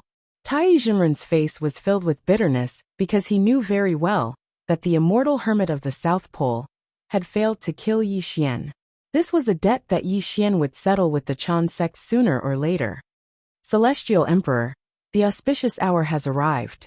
May Celestial Emperor and Her Majesty please begin the sacrificial ceremony. Yi Xian's appearance made Immortal official Jiantian heave a sigh of relief. He hurriedly bowed to Yi Xian and the Empyrean fairy. Yi Xian was dressed in black. This was his usual attire. Even though today was his wedding day, he didn't wear the Celestial Emperor's yellow robe. Mystic Maiden, come with me. Yi Xian smiled at the Empyrean fairy and held her hand. This made the Empyrean fairy a little shy, but she still allowed Yi Xian to pull her to the center of the Jade Lake. Under the gazes of all the guests, Yi Xian and the Empyrean fairy began the sacrificial ceremony. The entire process was solemn and solemn. All the guests were silent. After going through all the tedious formalities, the ceremony was finally complete. Husband and wife bowed to each other. Venus Taibai's face was flushed red. Her voice echoed in the Jade Lake. Yi Xian looked calmly at the Empyrean fairy and said in a gentle voice, "After today, you will be the leader of the female immortals of the 3 realms. You and I are of one heart and one mind. We are officially husband and wife." Yi Xian, do you love me? The Empyrean fairy bit her lip and looked resolutely at Yi Xian. She also asked the question she wanted to know the most. Yi Xian was slightly taken aback when he saw the Empyrean fairy's solemn expression. He fell silent because he really didn't know how to answer this question. Yi Xian could have lied, but he didn't want to. He could only remain silent. Although the conversation between the 2 of them was light, all of the guests present had extraordinary cultivations, so they naturally heard everything. When they saw Yi Xian remain silent, everyone's eyes revealed astonishment. "It's okay. I will make you fall in love with me." Suddenly the Empyrean fairy smiled. Her smile was very bright, and had a kind of holy radiance. However, a trace of sadness quietly appeared in her eyes, but she hid it very well. Yi Xian sighed inwardly when he saw the Empyrean fairy's smile. He could feel that the Empyrean fairy had already fallen in love with him. He was afraid that in the future, she would be a silent tie to him. "Empyrean fairy greets my husband." Under the gazes of all the guests, the Empyrean fairy bowed. "Greetings, my wife." Yi Xian bowed. The two of them also completed the ceremony of husband and wife. "A worthy younger brother, drink the wine and you two are officially husband and wife." Kong Xian strode over with 2 cups of dragon and phoenix fairy brew in his hands. He smiled and handed them to Yi Xian and the Empyrean fairy. At the same time, congratulations from all the guests were heard. Yi Xian and the Empyrean fairy's arms crossed. The next moment, they were about to drink the wine in their cups. What an affectionate couple. Suddenly an extremely discordant voice sounded. Heaven and earth rumbled in all directions. The clouds within 1,000,000 miles suddenly darkened. An extremely terrifying aura pressed down on the fairy pool. "How dare you? Who dares to disturb the celestial emperor's wedding?" Venus Taibai roared. Shen Gongbao and the others looked at the distant sky with cold expressions. Rumble. Majestic Magus light pierced through the heavens. That beam of light from the Tongtian had crossed millions of miles, and appeared above the fairy pool in the blink of an eye. A member of the shaman race? Kong Xian's face chilled, the origin immortal light seething from his body. A savage killing intent flashed through his eyes, as if he would attack this newcomer at any moment. One could not blame Kong Xian for his attitude. After all, today was Yi Xian's wedding, and as Yi Xian's big brother, Kong Xian had personally come to congratulate him. But some ignorant person had come to cause trouble. This person was completely disregarding Kong Xian. "Others might be afraid of you, Kong Xian, but in this shaman's eyes you're nothing." His voice was as tyrannical as the heavens. Magus light roiled in the sky, and when the terrifying light dissipated, a person was revealed. Quafu. Upon seeing this person, Kong Xian grimaced. But before Kong Xian could come back to his senses, many cries of surprise resounded through the fairy pool. The fairy of Guanghan? Venus Taibai cried out in shock. Not only Venus Taibai, but all the guests present were in an uproar. Who else could the woman beside Quafu be, but the fairy of Guanghan? After the uproar, there was an extreme silence. An extremely strange atmosphere grew in the fairy pool, because everyone was looking at Yi Xian. There was even a hint of mockery in the eyes of some guests. At this moment, Yi Xian's arms were entwined with the Empyrean fairies, and the wine cup in his hand was already touching his lips. But when he saw the fairy of Guanghan high in the sky, he froze on the spot, and the wine in his cup spilled to the ground. Clang! The wine cup fell to the ground, but it was not Yi Xian's cup, but the Empyrean fairies. This caused Yi Xian to instantly come back to his senses. The fairy of Guanghan? The Empyrean fairy bit her lips and looked up to the sky. She saw a woman in snow-white clothes quietly looking at her and Yi Xian. But when the Empyrean fairy saw the woman's face, her starry eyes went into a trance. Beautiful. Very beautiful, very beautiful. Why is there such a beautiful woman in the 3 realms? The Empyrean fairy asked herself bitterly. When she saw the fairy of Guanghan's face, her so-called pride disappeared. She finally understood why Yi Xian had so many stories with this woman. Chapter 591. At this moment, Yi Xian slowly inhaled and exhaled. Although he seemed calm, his heart had already been stirred up by stormy waves. He never thought that the goddess of Guanghan would show up on his wedding day. Yi Xian didn't know how to face her. But Yi Xian wasn't a person who liked to run away. Since the goddess of Guanghan showed up in the celestial court, he had to face her. Running away wasn't his choice. 10,000 years in a glance, an empty dream. When Yi Xian looked at the goddess of Guanghan, their eyes met in the void. The world became silent, as if they were the only 2 people in the world. "You're here," Yi Xian whispered. "Yes, I'm here." The goddess of Guanghan smiled, but her smile was a bit bitter. After a short conversation there was silence. Yi Xian didn't know what to say, and the goddess of Guanghan wouldn't question Yi Xian. Nothing needed to be said. Yi Xian, I'm here to attend your wedding today. Do you welcome me? Suddenly Quafu coldly spoke. He brought the fairy of the Moon Palace, and slowly walked towards the Jade Lake. When the two of them stood in the middle of the Jade Lake, Yi Xian and the fairy of the Moon Palace finally separated their gazes. Friends from afar, of course I welcome you, Yi Xian said calmly.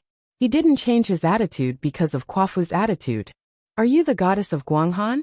The Empyrean fairy smiled, and walked to the side of the goddess of Guanghan.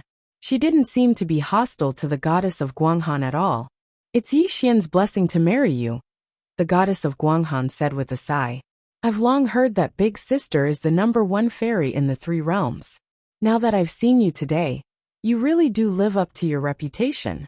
Since Big Sister has come to attend my wedding with Yi Xian, please stay in the celestial court for a few more days after the wedding banquet. The Empyrean fairy was still smiling, but her smile was very forced. She knew that the arrival of the Moon Fairy would cause problems. There's no need for a wedding banquet. Can I have a word with Yi Xian in private? However, if one listened carefully, they would discover that her voice was trembling slightly. Hearing the Moon Fairy's words, the Empyrean fairy's expression changed slightly. She bit her lips and forced a smile. As long as you agree, I have no objections. Everything was quiet, and the world was silent. The conversation between the two women was like a smokeless war. All the guests watched with strange expressions. Kong Xian and the others sighed in their hearts. They knew that they could not interfere in this matter. So how could they help Yi Xian? Come with me. Suddenly, Yi Xian took a step forward. Under everyone's surprised gaze, Yi Xian took the Moon Fairy's hand, and the two of them disappeared in the fairy pool. Such a scene made all the guests' expressions strange. The Empyrean fairy clenched her fists. Her chest rose and fell violently. An extremely sour feeling grew in her heart. Today is the day that the Celestial Emperor and I tie the knot. Everyone, please drink a few more cups. After 3 breaths, the Empyrean fairy smiled. She had the magnanimity of the Queen Mother of the Celestial Court. She even summoned fairies to pour wine for the guests, which slightly eased the depressing atmosphere in the fairy pool. Sister-in-law, don't worry. Brother Yu will definitely give you an explanation. Kong Xian secretly sent a message to the Empyrean fairy to comfort her. Hearing Kong Xian's words, the Empyrean fairy smiled sadly, and did not say anything. She just looked in the direction that Yi Xian and the Moon Fairy had disappeared. The bitterness in her heart grew stronger. Lunar star, under the Tongtian osmanthus tree. The bright moonlight shone down, illuminating Yi Xian and the Moon Fairy. The two of them looked at each other speechlessly. They did not know what to say. Do you hate me? Yi Xian finally broke the silence. No. The Moon Fairy lowered her eyes. Only the celestial light around her was rippling slightly. Actually, I shouldn't have come. It's just that today is your wedding day. I begged Brother Quafu to take me to see you for the last time. The Moon Fairy slowly raised her head. However, her eyes were blurred by tears. A line of clear tears streaked across the Moon Fairy's face. As the tear fell to the ground, it made an almost inaudible sound. This also made Yi Xian's heart tremble. He did not dare to look into the Moon Fairy's eyes. Chang'e, you shouldn't cry for me. You should know that I walk the path of heartlessness. I will never fall in love with any woman in my life. Yi Xian slowly breathed in, and then slowly exhaled. He raised his hand, and gently wiped the tears from the corner of the Moon Fairy's eyes. Regardless of whether I am heartless or sentimental, I only know that the person I love is you. That has never changed, Fairy Guanghan murmured to herself. An indescribable smile appeared on her face. Hearing the Moon Fairy's words and seeing the smile on her face, Yi Xian's heart trembled more and more. A sour feeling grew in his heart. This also made him slowly turn around. He did not dare to look at the Moon Fairy's face. The Celestial Court has just been established. There are many things waiting to be done. When I become the Celestial Emperor, many orthodoxies are eyeing me covetously. Whether it's for my own cultivation, or for the stability of the Celestial Court, Only the Empyrean fairy can be the queen mother, Yi Xian said softly. Yi Xian, you really don't need to explain to me. I know that you've never cared about love. I also believe that you will definitely become a saint in the future. I'm here today to see you for the last time, the moon fairy murmured. She stretched out her arms and slowly hugged Yi Xian. She gently leaned her head on Yi Xian's back, as if Yi Xian only belonged to her at this moment. There's no conflict between the three realms. There's no Tongtian path. Let me hold you for a while. At this moment, you only belong to me. The moon fairy's voice came from behind Yi Xian. Yi Xian could feel her soft body. Only a trace of wetness wet his back.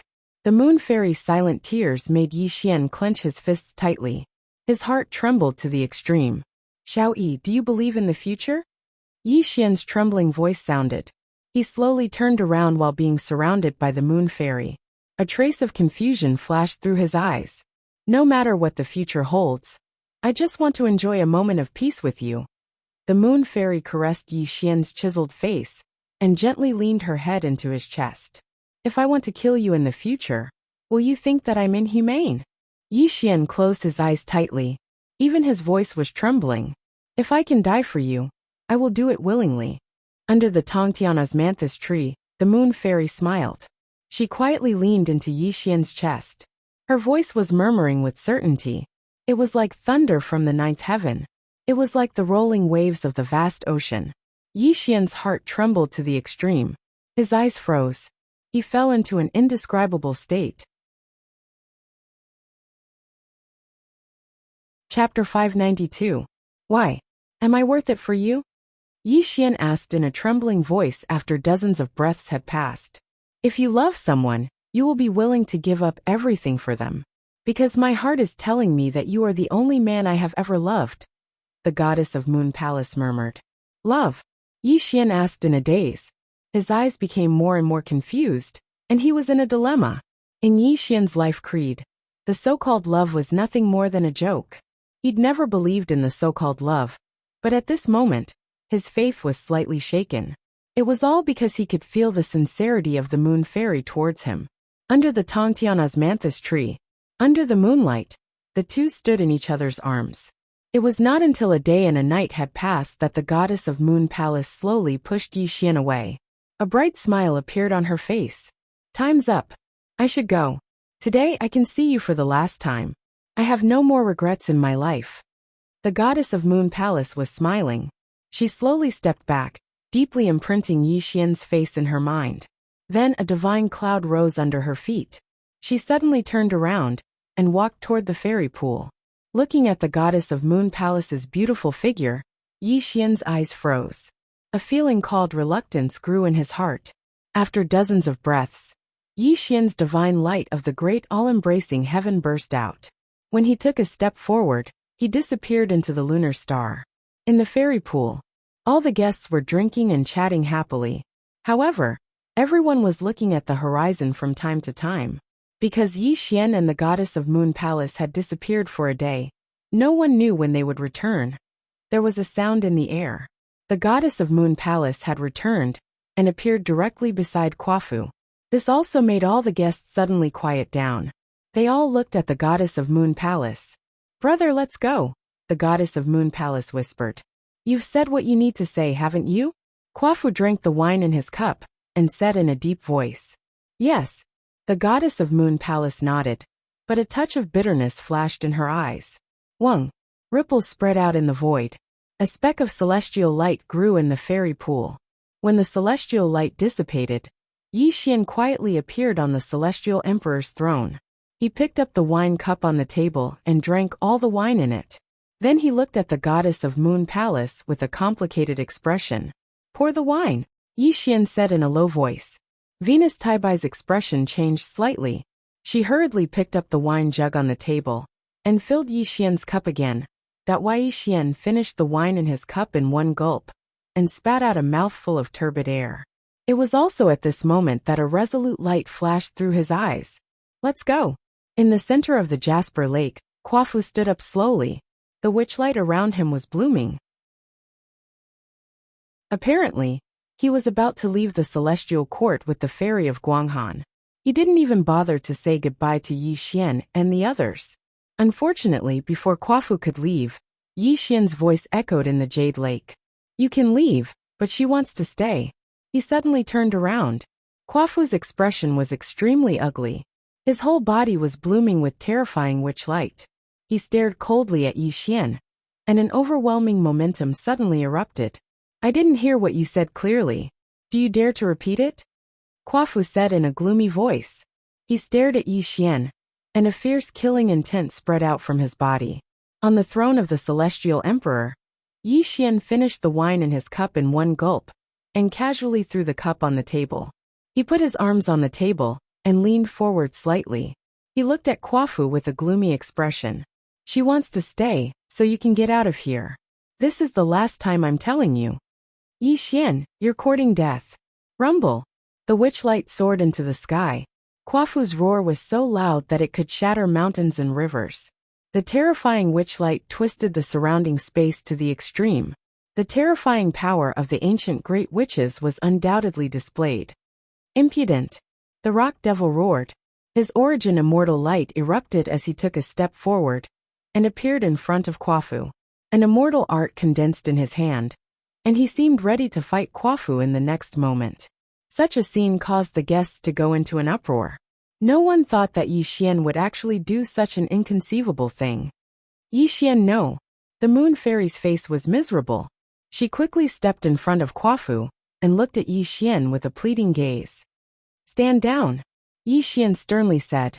This also made the rock devil retreat to his side. However, the origin immortal light around the rock devil was still seething. Clearly, as long as Yi Xian gave the order, he would definitely stop Kwafu and the moon fairy. Thump, thump, thump. Like the beating of a war drum, or the attack of a vast sea of stars. Yi Xian stood up from the throne of the Celestial Emperor, and was strolling toward Kwafu. A wisp of dark mist surrounded him, making him look extremely mysterious. Yi Xian, let me go. The moon fairy bit her lips, and her eyes were misty. You are my woman. Where do you think you are going? Yi Xian said in a low voice. When he arrived beside Fairy Guanghan, Yi Xian lightly stopped her shoulder under the bewildered gazes of the guests. Then he looked at Rock Demon and said, Protect her well. If anyone dares to plot against her, kill them without mercy. Yes, Celestial Emperor. The rock devil smiled eerily.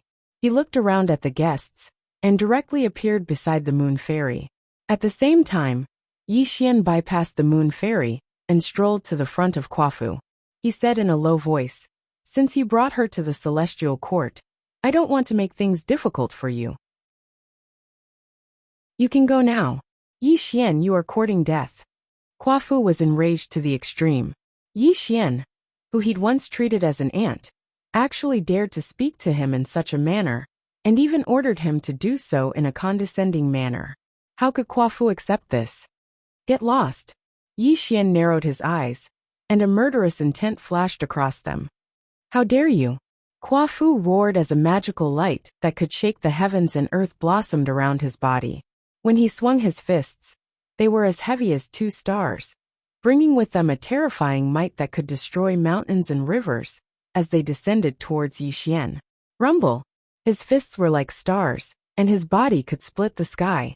As an ancient great sorcerer, Kwafu was absolutely a terrifying existence in terms of cultivation and body.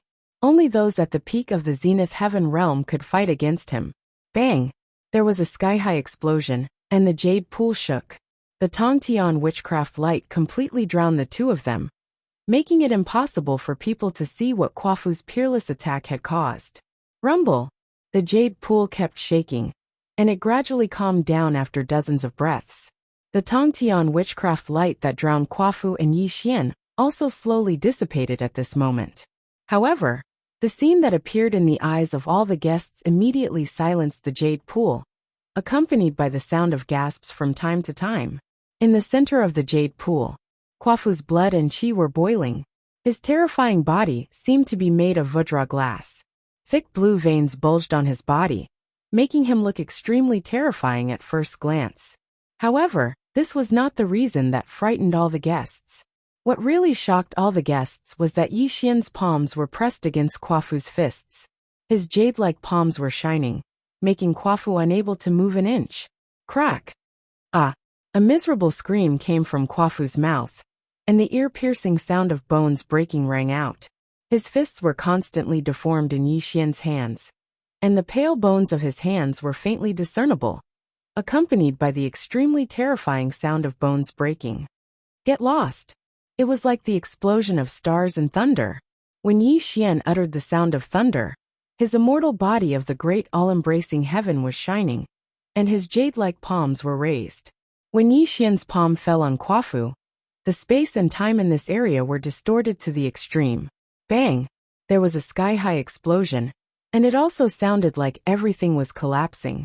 Kwafu had no time to dodge, and Yi Xian's palm, which could shatter mountains and rivers, directly knocked him to the ground. The indestructible body of the ancient great magus cracked inch by inch, and a large amount of blood dyed Kwafu's body red. Puff! A mouthful of ancient great magus blood spurted out of Kwafu's mouth, and his mountain-like body smashed to the ground, causing the whole jade pool to tremble violently. The ancient great magus is just so, Yi Xian whispered contemptuously. Chapter 593. One strike, just one strike, and the ancient shaman Kwafu's body had collapsed and he had been defeated. His bloody palms and cracked body proved that he had lost to Yi Xian in terms of physical strength. Kwafu's eyes were bloodshot as he roared at Yi Xian. No, impossible, you. What kind of body tempering technique do you cultivate? It was no wonder that Kwafu was so agitated. The shamans were blessed by nature, and had the strongest physical body in the three realms. They were born without any means to restrain them, and no one was their match in close combat. Moreover, the shamans were born without a soul, and so-called soul attacks were useless against them. It could be said that they were the strongest race in the three realms. However, there were gains and losses in this world. The shamans were powerful, but because they were born without a soul, they could not produce a saint. This was the only regret of the shamans. But what had happened today? His physical body, which Kwafu was most proud of, was defeated. Not only was his opponent's cultivation lower than his, but he was also an immortal. How could Kwafu accept that he was completely defeated in a physical confrontation?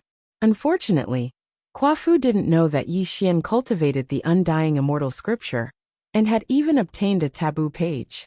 He walked the path of using strength to prove his Tao, and the origin immortal body he cultivated was about to reach large success. As everyone knew, there were three paths to becoming a saint. Proving one's Tao through strength was the most difficult path, but the benefits were obvious. Whether it was in terms of divine ability or physical body, they could be called the strongest. How could a mere ancient shaman's body compare to Yi Xian's? Yi Xian's terror was obvious to all. Even Duo Baorilai was watching solemnly. As a peak existence in the ninth heaven of Daluo, he was only one step away from becoming a sage-to-be. But when he saw the terror of Yi Xian's physical body, fear flashed through his eyes. The most important aspect of the shaman race was the physical body. Kwafu's physical body had suffered a calamity, causing him to be heavily injured. Even if he still had the strength to fight Yi Xian, the only outcome for him, when facing Yi Xian's origin immortal body, was death. Since you're her big brother, I won't kill you today. You can go now. Yi Xian put his hands behind his back, and did not press the attack. He seemed to be saying something very casual, but Kwafu's expression changed greatly. He looked at Yi Xian with a gloomy expression. Yi Xian, I have to say that you're not what you used to be. I'm no match for you. But let me give you a piece of advice. Even if you force Xiao Yi to stay here today, it will only bring you great terror. Kwafu's cold and deep voice was a warning to Yi Xian. Kwafu was not boasting, nor was he trying to intimidate Yi Xian. He was no match for Yi Xian, but it did not mean that the shamans were no match for Yi Xian. The ancient shamans were blessed by nature. The strongest were the 12 ancestors of shamans. They were not afraid even in the face of a saint. Below them were countless ancient shamans. How could Yi Xian be a match for the shamans? Hearing Kwafu's words, the guests' expressions changed slightly. The immortals of the celestial court turned pale. Obviously, they understood the meaning of Kwafu's words. The shamans were not to be trifled with. Unfortunately, Yi Xian did not seem to hear Quafu's warning. He just looked at Quafu with a profound look in his eyes and walked slowly toward him. Do you still remember the great tribulation of shamans and demons? A strange and cruel smile appeared on Yi Xian's lips. He leaned forward and looked down at Quafu. Only the two of them could hear his voice. In the eyes of outsiders, Yi Xian's lips were only moving slightly. They did not know what he was saying to Quafu. The great tribulation of shamans and demons? Quafu's expression changed. He could not help but recall the terrible catastrophe of the great tribulation of shamans and demons. He immediately looked at Yi Xian and said, Yi Xian, what do you mean? Ha! Yi Xian smiled. But in Quafu's eyes, his smile was extremely ferocious and made his hair stand on end. Come, take a look at my subordinates of the celestial court. Yi Xian chuckled, but his eyes flashed with a sinister light. From the beginning to the end, Quafu didn't understand the meaning behind Yi Xian's words. However, he still unconsciously looked towards the immortals of the heavenly court. When Quafu saw the immortals of the heavenly court, he was puzzled at first, but his eyes were filled with fear, as if he had thought of something terrifying. Most of the immortals of the celestial court and the tribe of Jia were otherworldly immortals, who were also known as demon cultivators. Shen Gongbao's true form was that of a leopard, and the goddess of golden spirit and the goddess of stone, but none of them had a human body. The 24 emissaries vigilant were all demon kings from the lower world. Among them, there was no lack of demon cultivators and great divinities. The demon kings of the 72 caves of Mount Huagua, and the sky-swallowing toad of the North Continent, who had once followed Yi Xian, were all demon cultivators. After Yi Xian ascended to the position of Celestial Emperor, he announced that he would educate everyone regardless of background. Countless demon cultivators and great divinities sought refuge with him. How many immortals were there in the celestial court? Look at Rock Demon and Kong Xian, who were good friends with Yi Xian. One was a golden-winged rock, while the other was the first 5-colored peacock in the world. Both of them were demon cultivators. The only immortals who were of the line of Emperor Ziwei's lineage were demon cultivators. 80% of the celestial court were demon cultivators. It could be called a demon court instead of a celestial court. Quafu was not stupid. He looked rough, but he was an extremely intelligent man. Only now did he realize that if Yi Xian continued to develop like this, the ancient celestial court would reappear. What was the ancient celestial court? The ancient celestial court had 2 celestial emperors. Emperor Jun and Dong Huangtai led hundreds of millions of demon cultivators to run amok in the 3 realms. They even started the Great Witch Demon Tribulation for the demon cultivators and the wizard tribe. In the end, both sides suffered great losses. The wizard tribe had to withdraw from the 3 realms and return to the wizard tribe's ancestral land to recuperate. Because of the Great Witch Demon Tribulation, the ancient celestial court was destroyed. Hundreds of millions of demon cultivators were left without a leader. Until now, no one had been able to unify the demon cultivators. However, the celestial court established by Yi Xian had a vague outline of the ancient celestial court. Yi Xian, what do you want to do? Quafu asked in a trembling voice.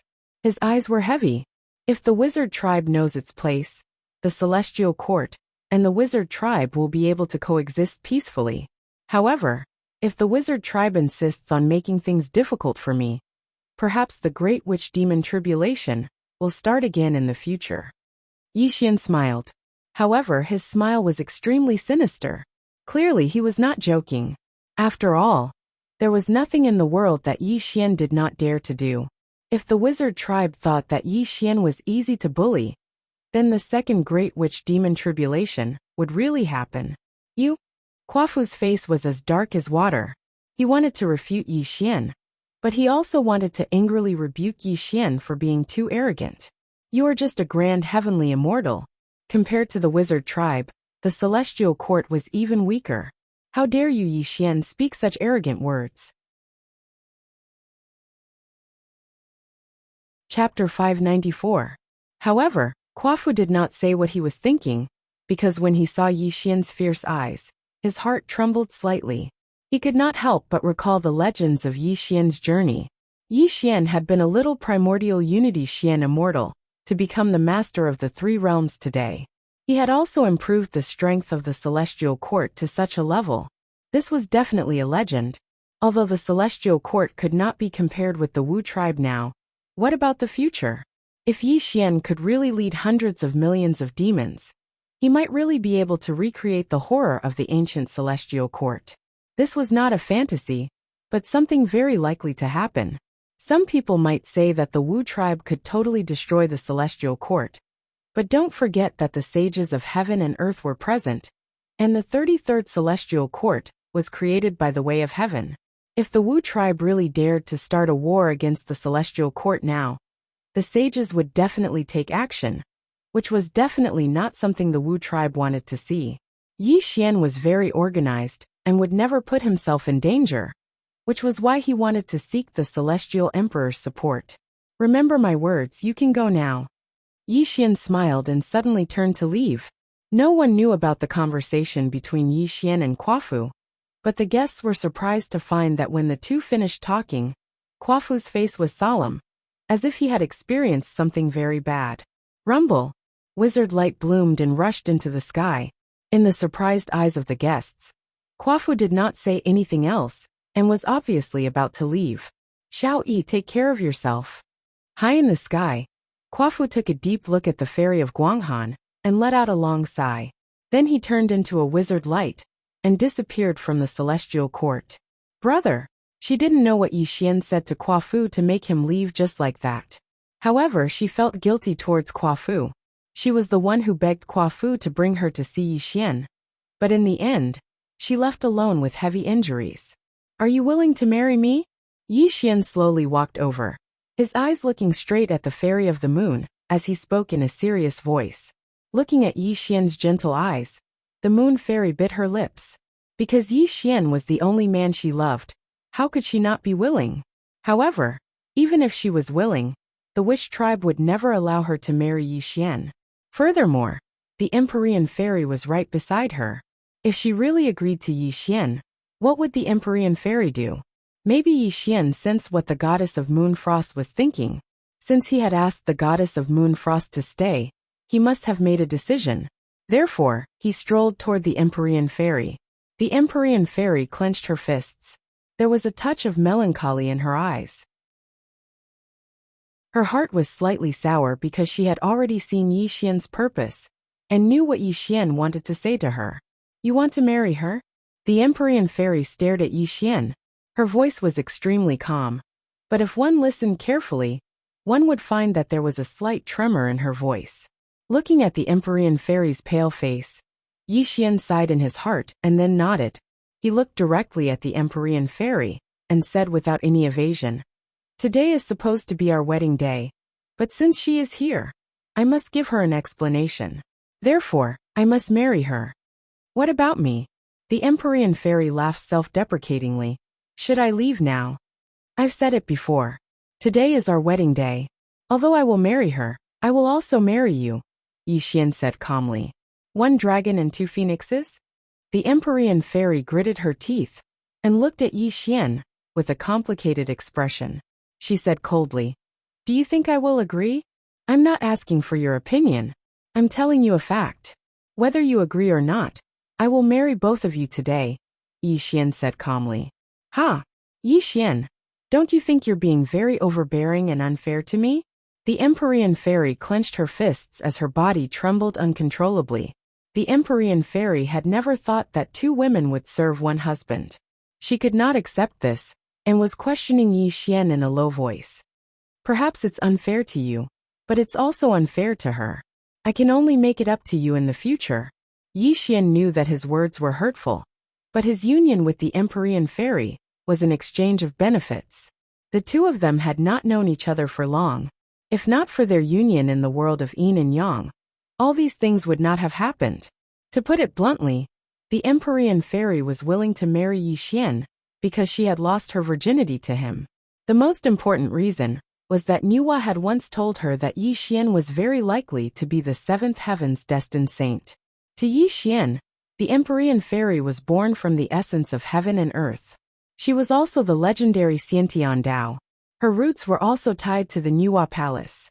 In Yi Xian's eyes, their union was only an exchange of benefits. He did not feel guilty, nor did he ask for the Empyrean fairy's opinion. This was because Yi Xian was just like that. He would never lower his head to a woman, not even the Empyrean fairy. Alright, even if I agree to marry you, Yi Xian, I want to ask you, who will be the celestial mother? Although the Empyrean fairy had not known Yi Xian for a long time, she could tell that Yi Xian was a man of his word. No one could change his mind. This made her ask the most important question. Yes, if Yi Xian married two people, who would be the celestial mother of the celestial court? This was an unavoidable question. I'm the saintess of the witch tribe, but I can't be the celestial mother of the celestial court. Sister, you don't have to worry.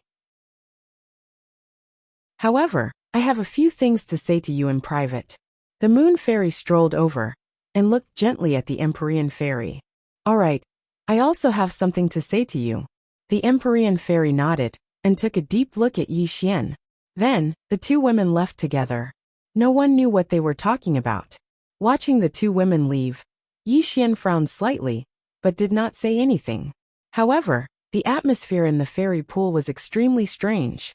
Everyone looked at Yi Xian with envy. Obviously, Yi Xian's actions were extremely bold. He even wanted to marry two fairies.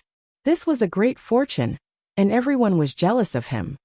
A worthy younger brother, listen to my advice. You can't marry the moon fairy. Kong Xian sent a secret message to Yi Xian with a frown. Kong Xian was the first five-colored peacock since the creation of the world. He was an extremely powerful figure at the peak of the Daluo realm. Although he had not become a sage-to-be, he knew the terror of the witch tribe very well. This was because Kong Xian had personally witnessed the terror of the witch tribe's calamity. No one knew the power of the witch tribe better than him. If Yi Xian really married the moon fairy, it would definitely bring him a lot of trouble. Chapter 595. Not to mention the entire Wu tribe, just the ancient great witch De had killed 9 golden crows with a bow and arrow during the Great War of the Wu tribe. At that time, De's cultivation was already at the peak of the Daluo realm. After so many years, he might have already become a sage-to-be. The people of the Desolate Era all knew that the person De loved the most was the Guanghan fairy. If he knew that Yi Xian had married the Guanghan fairy, how could De let Yi Xian off? As mentioned before, there were different levels of sage-to-be. The sorcerer tribe's sage-to-be was absolutely terrifying. Whether it was his cultivation or his physical body, it was unimaginably terrifying. At this moment, although Yi Xian's combat strength could sweep through the golden immortal realm, he definitely wouldn't be a match for a terrifying figure like De. If he were to bring about a fatal disaster, wouldn't the gains not make up for the losses? Hearing Kong Xian's announcement, Yi Xian shook his head slowly. He naturally knew what Kong Xian was worried about. However, once Yi Xian made a decision, he would not change it easily. Moreover, along the way, Yi Xian had faced too many people whose cultivation was higher than his. However, in the end, weren't all of them trampled under his feet to achieve his current status and cultivation? Running away was not the path that Yi Xian wanted to take. Only by moving forward fearlessly was his path. He could only become stronger through continuous training. If he did not dare to get the woman he wanted, it would be a great humiliation for Yi Xian. Time passed quickly. After half a day, the two women returned. However, what surprised everyone was that the two women did not have any hostility. Instead, they walked towards Yi Xian while chatting and laughing. Yi Xian, we sisters are lucky to have you. The Empyrean fairy smiled and teased. She did not have the slightest dissatisfaction from before. This made Yi Xian stunned. He did not know what the two women were talking about. However, Yi Xian did not ask the two women. Obviously, this was a secret between the two women. Even if Yi Xian really asked, he would not get the answer he wanted. What happened next was simple. The wedding continued, but with the addition of the moon fairy. Amidst the congratulations of the guests, the celestial music was played again. Yi Xian and the two women bowed to each other and drank cross-cupped wine. The Jade Lake banquet lasted for half a year. The celebration was extremely festive. Fine wine was constantly delivered. The immortals of the celestial court and guests toasted Yi Xian and the two women. This made the atmosphere of the wedding reached its peak. The more he drank, the more intoxicated Yi Xian seemed to be. His handsome face was slightly flushed red, and when the Jade Lake feast came to an end, the guests all bid their farewells and left.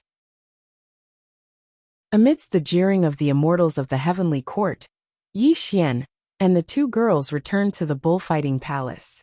In the bullfighting palace, the red flowers covered the ground, and the candlelight was hazy. The immortal officials and fairies had already prepared a bridal chamber for Yi Xian and the other two. The two girls smiled sweetly at Yi Xian and returned to their own rooms, leaving Yi Xian alone in the bullfighting palace. This caused Yi Xian to be slightly stunned, and the corners of his mouth curved into a bitter smile. Obviously, the two women did not plan to spend the bridal chamber with Yi Xian.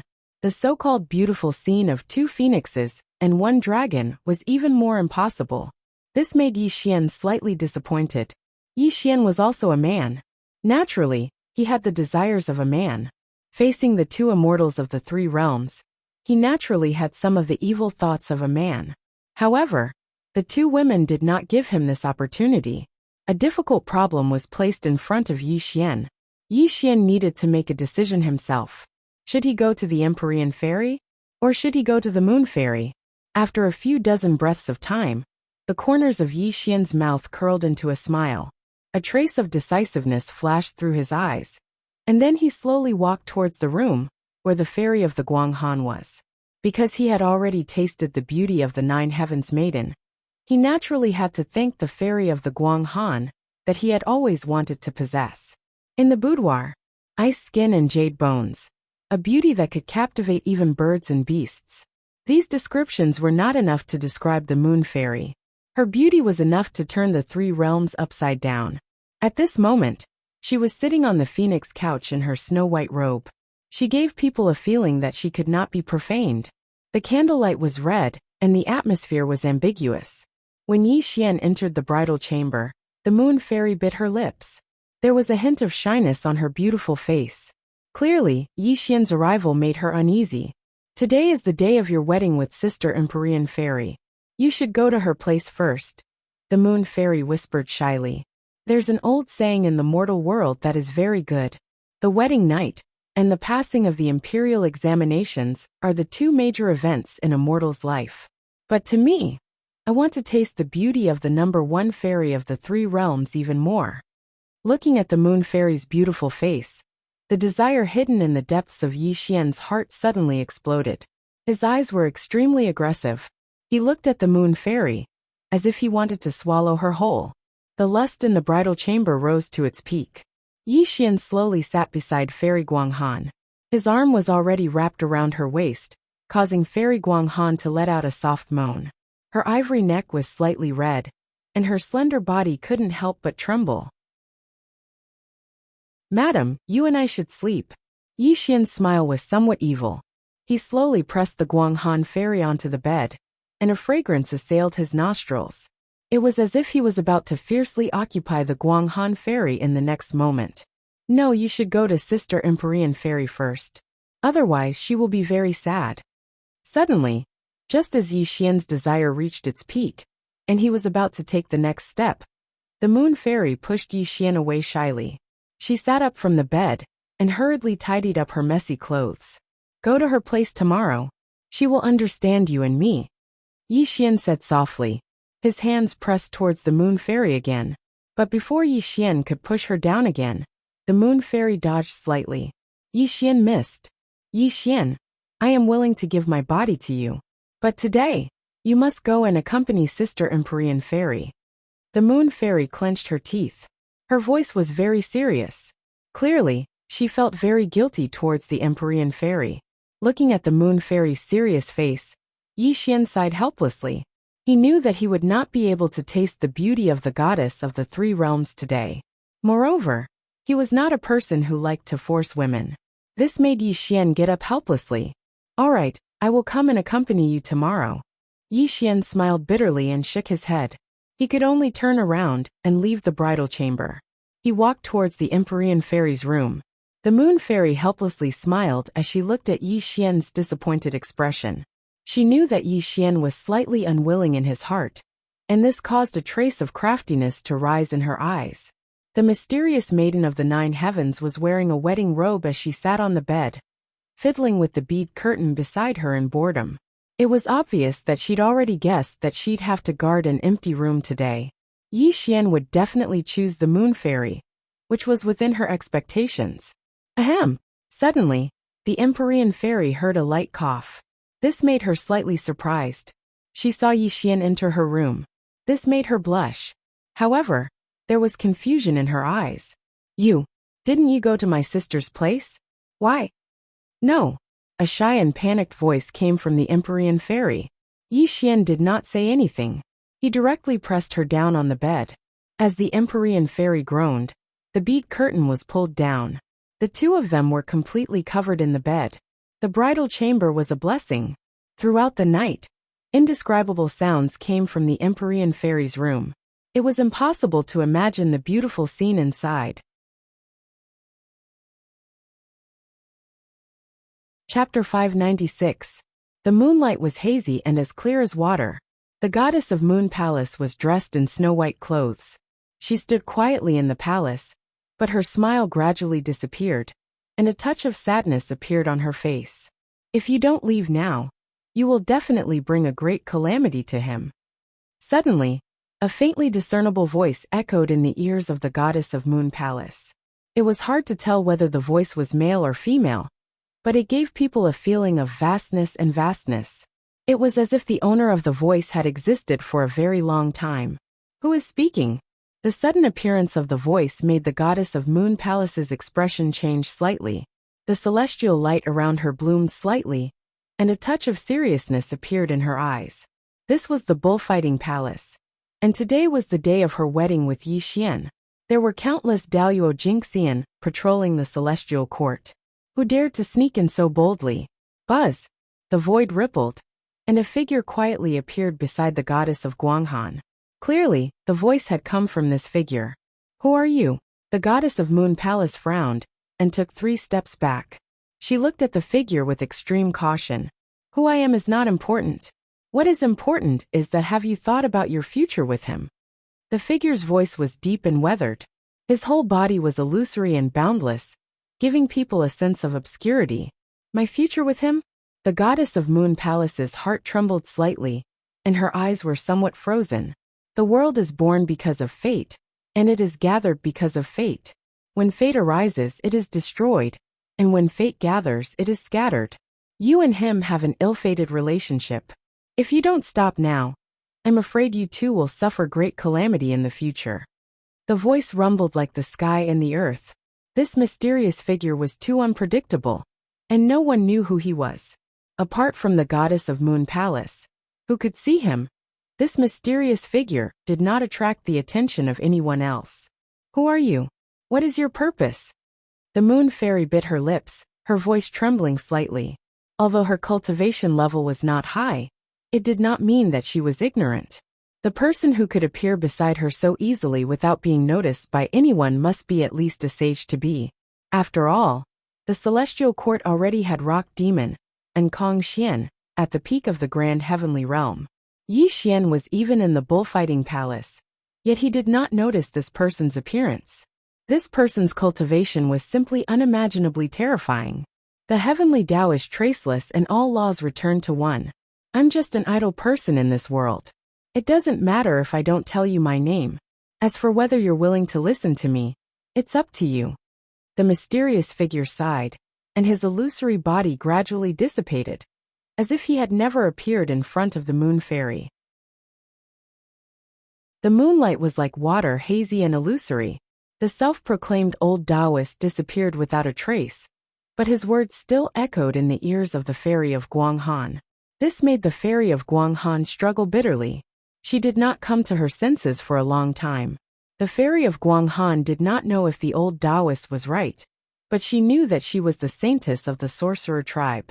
She could not stay by Yi Xian's side, because it would bring disaster to him. A touch of determination flashed across the fairy of Guanghan's eyes. Just as the old Taoist said, if she stayed by Yi Xian's side, she would only bring endless trouble to Yi Xian. Regardless of the attitude of De Yi or the sorcerer tribe, the sorcerer tribe would never allow her to be with Yi Xian, because she was the saintess of the sorcerer tribe. This was the most important reason. Yi Xian, I'm sorry. I really can't stay by your side. This is not only for your own good, but also for our future. I believe that you will definitely become a saint. Perhaps only then can we truly be together. The fairy of Guanghan murmured bitterly. A line of clear tears flowed down her cheeks. She quietly walked out of the bullfighting palace, under the moonlight. When she looked back at the bullfighting palace, there was a touch of reluctance in her eyes, but she still turned into a ray of immortal light and floated away. In the bullfighting palace, sex was a great thing in life. Yi Xian could be said to have enjoyed all kinds of luck with women. He also brought the Empyrean fairy a wonderful feeling in bed that she had never experienced before.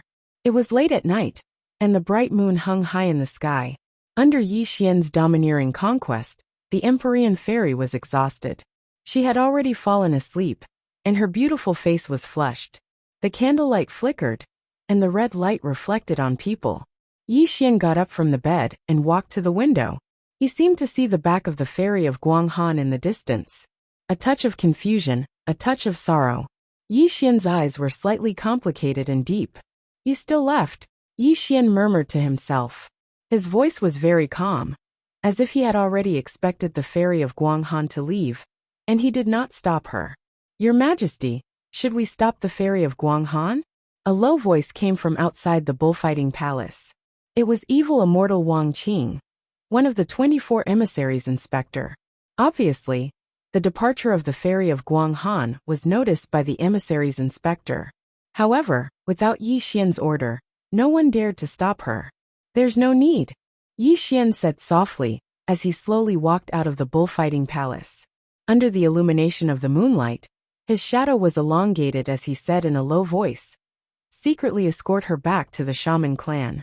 If anyone has any ill intentions towards her, kill them without mercy. Yes, Your Majesty. Several emissaries inspector bowed and answered. They quietly chased after the fairy of Guanghan. Everything was silent, and the world was silent. Yi Xian stood under the moonlight with his hands behind his back. However, his lips curved into a self-mocking smile. He murmured, if I become a sage to be, why would you choose to leave? Yi Xian knew the reason why the fairy of Guanghan left, without saying goodbye. She was the saintess of the Wu tribe, and the Wu tribe would never allow the fairy of Guanghan to be with him. The fairy of Guanghan also knew that if she stayed with Yi Xian, she would definitely incur the wrath of the Wu tribe. If some ancient wizards came together, it would bring great trouble to the celestial court. The celestial court had just been established, and there were many things waiting to be done. The fairy of Guanghan did not want to bring trouble to Yi Xian because of her. Only by leaving Yi Xian's side could she give Yi Xian a chance to breathe. Yi Xian knew all about the fairy of Guanghan's thoughts. However, since Yi Xian had chosen to keep her by his side, he had already prepared to face the Wu tribe. He had also warned Quafu about the so-called second great tribulation of liches and demons. However, at this moment, the celestial court was no match for the Wu tribe. If a dispute broke out because of the fairy of Guanghan, the celestial court would definitely be attacked from both sides. After all, the Chan sect and the Holy Mountain of the West were eyeing them covetously. And there was also the mysterious and terrible nether world. This would definitely cause the celestial court led by Yi Xian to suffer a great decline. It seems that I'm still not strong enough. If my cultivation was strong enough to defeat all the enemies, how could she leave me? Yi Xian laughed at himself, but a trace of gloominess flashed through his eyes. To put it bluntly, he was only at the fifth heaven of Zenith Heaven. He was not afraid to face those at the zenith of Zenith Heaven, but he was no match for Sage to be. Anyway, as long as Yi Xian was strong enough, he could naturally run amok in the three realms.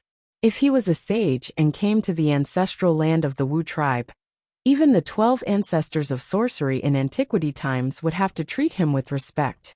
Even if he took the fairy of Guanghan away, the Wu tribe would not dare to say anything. She left. A slight sound of footsteps came from behind Yi Xian. The Empyrean fairy walked out of the bullfighting palace in a rainbow-colored dress. She looked at Yi Xian with a complicated expression. You knew she would leave, didn't you? Yi Xian turned around and looked at the Empyrean fairy calmly. Chapter 597. Yi Xian, have you ever thought about it? My sister is the saintess of the sorcerer tribe. It is impossible for her to stay by your side. Today she is marrying you. This is her bottom line. She will eventually return to the sorcerer tribe, which is also her destiny. The Empyrean fairy lowered her eyes and said, Destiny. Yi Xian smiled, but his smile was extremely cold. He said, I, Yi Xian, have never believed in destiny. Even if the sorcerer tribe is powerful, do you think I will be afraid of them? Yi Xian, don't be silly. The sorcerer tribe has the 12 ancestors of sorcerer in ancient times. Dai is my sister's guardian. Even if you step into the Sage-to-be realm, you will not be a match for the sorcerer tribe, not to mention that you are only in the Daluo realm now. The Empyrean fairy bit her lips and was slowly persuading Yi Xian. She was deeply afraid that Yi Xian would do something impulsive. If the celestial court really went to war with the sorcerer tribe, the celestial court would definitely be defeated. Hearing the Empyrean fairy's words, Yi Xian did not say anything. He knew that the Empyrean fairy was right. At this moment, he was indeed not a match for the sorcerer tribe. This was an ironclad fact. Even if he could launch a second great war of the sorcerer tribe, his current strength was not enough to fight against the sorcerer tribe. However, was what Xian Envy of the Nine Heavens said completely correct?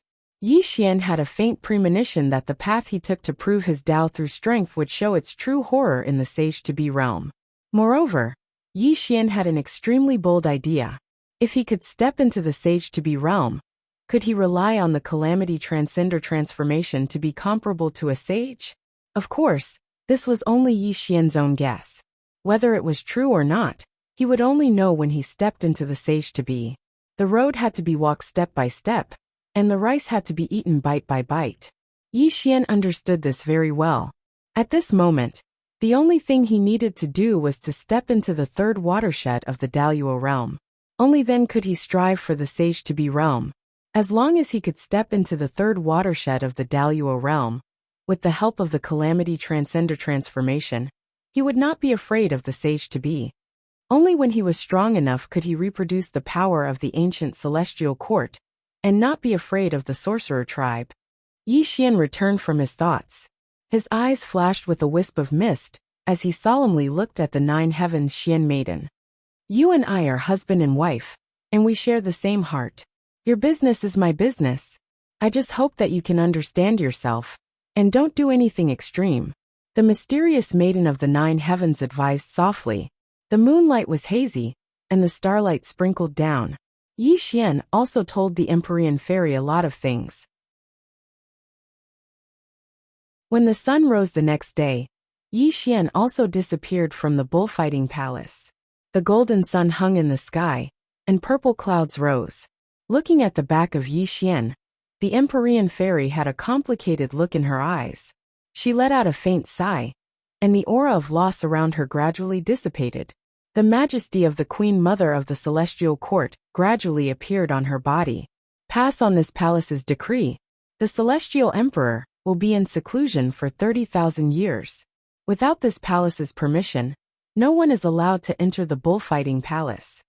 A wisp of orange and immortal light rose around her. The Empyrean fairy wore a phoenix coronet and robes, and her majesty reverberated through the 33 layers of the Celestial Court, causing the bells of the Celestial Court to ring loudly. In the Lingxiao Hall, the Empyrean fairy sat on the phoenix throne.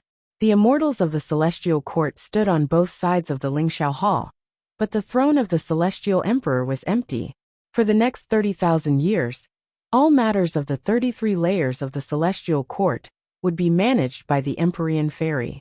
30,000 years later, Yi Xian would emerge from seclusion and once again take charge of the Celestial Court. In a spacious and empty hall, two figures stood facing each other. Celestial Emperor, are you really going to meet the Tong Tian? Shun Gongbao's face was flushed, and he asked Yi Xian in a trembling voice. It's time to meet him. He's the only one who can help me now. Yi Xian's hands were behind his back, and his voice was low and grave. But when Shen Gongbao heard Yi Xian's words, his expression changed slightly, because he did not hear any reverence for the sage in Yi Xian's words. Celestial Emperor, the Tongtian is one of the 3 pure sages. If you enter the Aquamarine Palace, you must treat him like a disciple. You must not speak like this, Shen Gongbao reminded him vaguely. Unfortunately, Yi Xian did not seem to hear Shen Gongbao's reminder. He looked beyond the 33 layers of heaven, as if he saw someone looking down at him. A smile also appeared on his lips. Let's go, he's already waiting for me, Yi Xian whispered. The Celestial Emperor did not appear, and all things disappeared without a trace. After this day, there was no trace of Yi Xian in the 33 layers of Celestial Court. But no one knew that 2 figures were riding clouds on the ancient starry path, leading to the 33 layers of heaven. The stars were spread out in the luminous sky. A compass and a ray of immortal light spread out an ancient green path, leading to the mysterious depths of the starry sky. From time to time, meteorites would streak past Yi Xian and Shen Gongbao, making rumbling sounds. Yi Xian strolled on the ancient green path, and Shen Gongbao led the way with the compass in his hand. If they wanted to go to the Aquamarine Palace, only the starry sky compass in Shen Gongbao's hand could guide them. 30,000 years. Yi Xian had set a goal for himself. He wanted to become a quasi-saint in 30,000 years, and he was only at the 5th heaven of Grand Luo. He was still far from this goal, and the only person who could help him now was the Tongtian. The starry sea churned, and the stars were endless.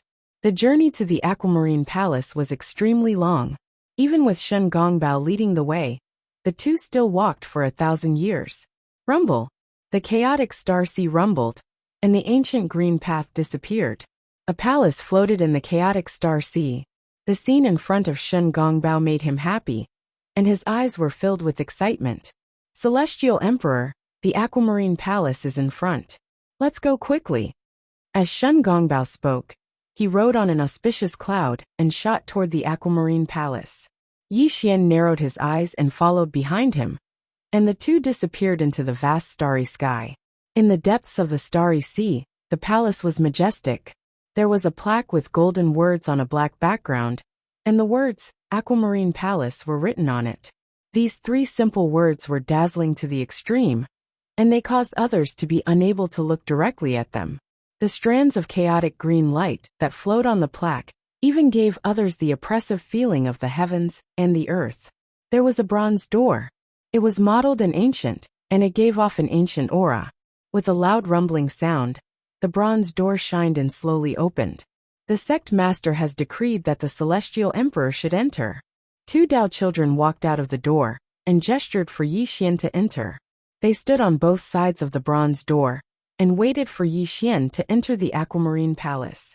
Celestial Emperor, the old minister is waiting outside the palace. You can enter personally, Shen Gongbao said in a low voice. Shen Gongbao reminded him in a low voice, and even handed the absolute immortal sword over to Yi Xian. It was obvious that this item was the Grand Master of Heaven's spirit treasure. Now that the 2 of them had arrived at the roaming Jade Palace, they naturally returned this item to the Grand Master of Heaven. Yi Xian held the celestial ending sword in his hand and strolled through the bronze door into the Aquamarine Palace. With a loud rumble, the bronze door gradually closed, and Yi Xian disappeared from the Aquamarine Palace.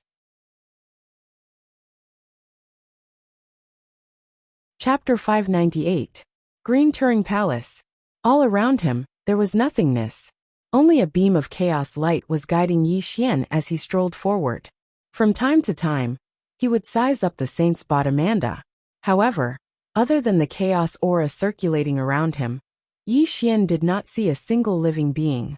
Perhaps it was 2 hours, or perhaps it was a year. Yi Xian did not know how long he had been walking in Green Turing Palace, until a light bloomed in front of him. A green door appeared in front of his eyes. Buzz! Wisps of chaos aura surged towards him as the green door spun like a whirlpool, as though it led to a mysterious place. It gave off a boundless and vast feeling. Without any hesitation, Yi Xian narrowed his eyes and stepped into the green door. This was because Yi Xian knew that one of the three pure ones, the Tongtian, was inside the door. He was also the only person who could help him now. Whoosh whoosh. The stream flowed endlessly as a cool breeze blew past. When Yi Xian opened his eyes, he was already in a world of green mountains and clear waters. Birds chirped, flowers bloomed, and the fragrance of grass assailed his nostrils. Ancient pines rose from the ground, and from time to time, the chirping of birds could be heard. He saw a clear stream flowing slowly, and a straw hut stood in front of him. There was a piece of farmland in front of the straw hut. There was a person in the farmland, but his back was facing Yi Xian. He was waving a hoe and plowing the farmland, preventing Yi Xian from seeing his appearance. Tap, tap, tap. Yi Xian strolled forward. With every step he took, the sound of his footsteps resounded in the world. Even when Yi Xian arrived behind the person was still plowing the land. He had no intention of turning around, as though he did not notice Yi Xian's arrival. Everything was silent, and the world was silent. The two of them stood side by side, neither of them making a sound. However, this person was constantly waving his hoe, constantly loosening the ground under his feet. What was very strange was that every time he loosened the ground, he didn't sow any seeds. Instead, he buried the loosened ground again, and this cycle continued. You only have a hoe but no seeds. What have you planted? When will it bloom and bear fruit? After an unknown period of time, Yi Xian spoke calmly. Buzz. Time seemed to have stopped, space seemed to have frozen, and the hoe that he brandished no longer descended. However, the world was slightly distorted, and this person slowly looked towards Yi Xian. I planted the seeds of the heart, and what grows is karma. His handsome face was as refined as a scholar's, and his jet-black hair was draped behind his head. He didn't carry the slightest bit of aura, as he smiled at Yi Xian. If he had not seen it with his own eyes, Yi Xian would never have believed that the Tongtian, one of the three pure ones, would look like a scholar. How could he be as domineering and murderous as the rumors said? The Grandmaster of Heaven was a name that had never been heard since ancient times. He was also one of the most terrifying existences among the 6 great sages. During the Great God Conferment Tribulation, the Grandmaster of Heaven fought against the 4 great sages by himself. In the end, although he was defeated by the Green Turing Palace, his fame spread throughout the 3 realms, shocking all living beings. However, when Yi Xian truly saw Tongtian, he did not sense any evil aura, nor did he sense the might of a saint. It was as though their meeting was a reunion of old friends. Saint. Yi Xian had only met 2. The first was naturally Nuwa, and the second was the Tongtian in front of him. However, Nuwa was high and mighty, giving him the feeling that a saint was supreme. However, Tongtian did not have the slightest bit of a saint's might. He was like an ordinary person talking to Yi Xian. What is the heart of the heart? What is karma? Yi Xian muttered to himself as he looked straight at Tongtian. Everything has a spirit, and desires breed. Even saints are no exception. The so-called heart of the heart is a person's 7 emotions and 6 desires. The so-called karma is the gratitude, grudges, love, and hatred caused by the 7 emotions and 6 desires, said Tongtian with a smile. My young friend, come with me. Tongtian strolled forward as green lotuses bloomed beneath his feet. The world suddenly changed, turning into a vast starry sky. Instantly, the 2 of them appeared in the boundless starry sky. Rumble! Fiery meteors streaked across the vast starry sky, and a sea of stars was surging.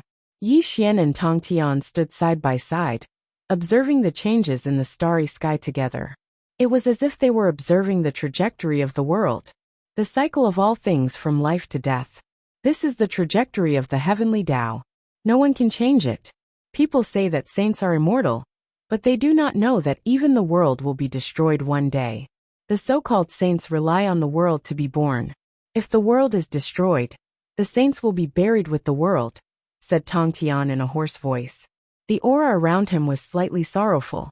The saints seek the path of transcendence, and those below the saints seek to seize the position of a saint.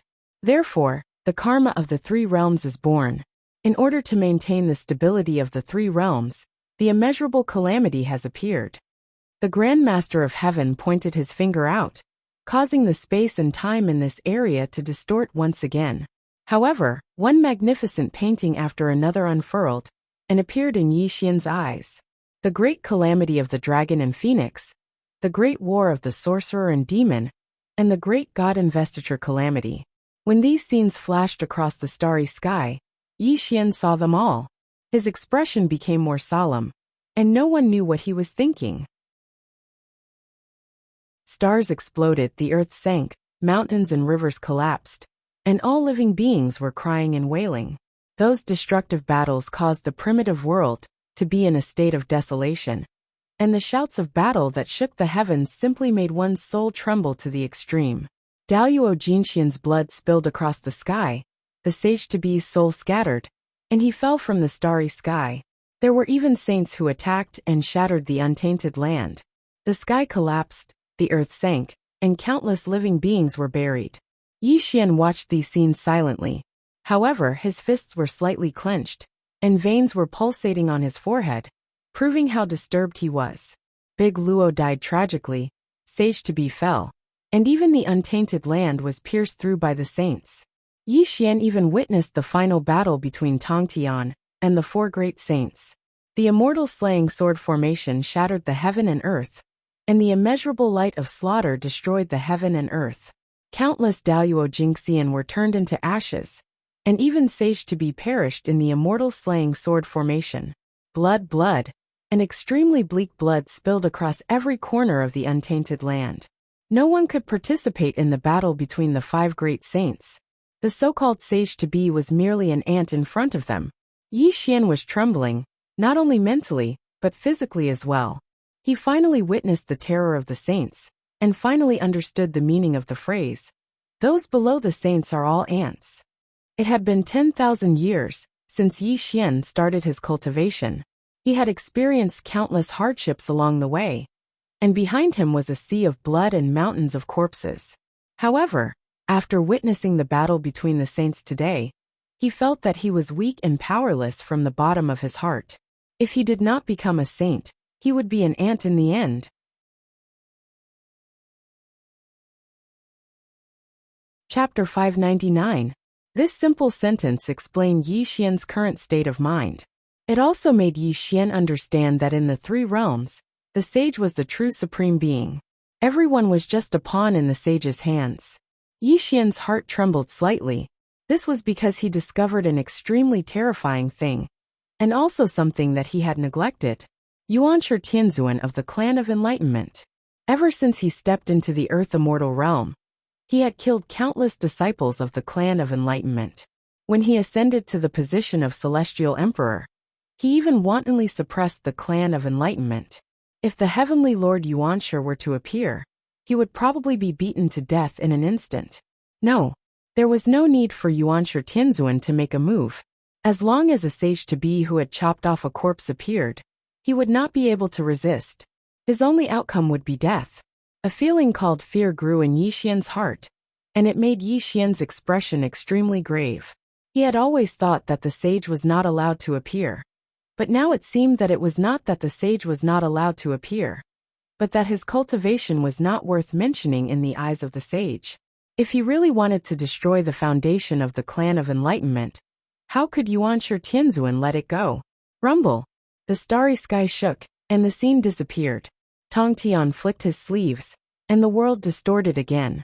When the two of them appeared again, they were back in the green mountains and clear waters. "Little friend, what are you thinking about?"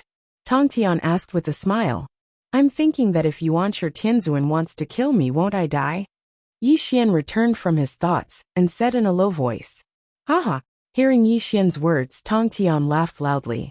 The way he looked at Yi Xian became extremely strange, but he said in a gentle voice, "My senior brother Yuanshi is naturally suspicious and overcautious. Little friend, you are the seventh Heavens Will Saint. He would not dare to attack you." Heavens Will Saint. Yi Xian was slightly stunned. It was not the first time he had heard these words. The Empyrean fairy had told him before that Empress Nuwa had guessed that he was the Heavens Will Saint. Now Tong Tian also said that he was the seventh heavens will saint. How could Yi Xian not be surprised? Looking at Yi Xian's puzzled expression, Tong Tian smiled and said, "There are 7 saint positions in the world. The last one has always been empty. If I'm not wrong, the 7th position. But you has not obtained the Hong Meng Immortal Qi yet. Is now, when the opportunity came. But I'm very curious. After obtaining the Hong Meng Immortal Qi, what kind of merit will you rely on to become a saint?" Tong Tian muttered to himself. He looked at Yi Xian with a strange expression. As everyone knew, the 6 great saints in the world all became saints through merit.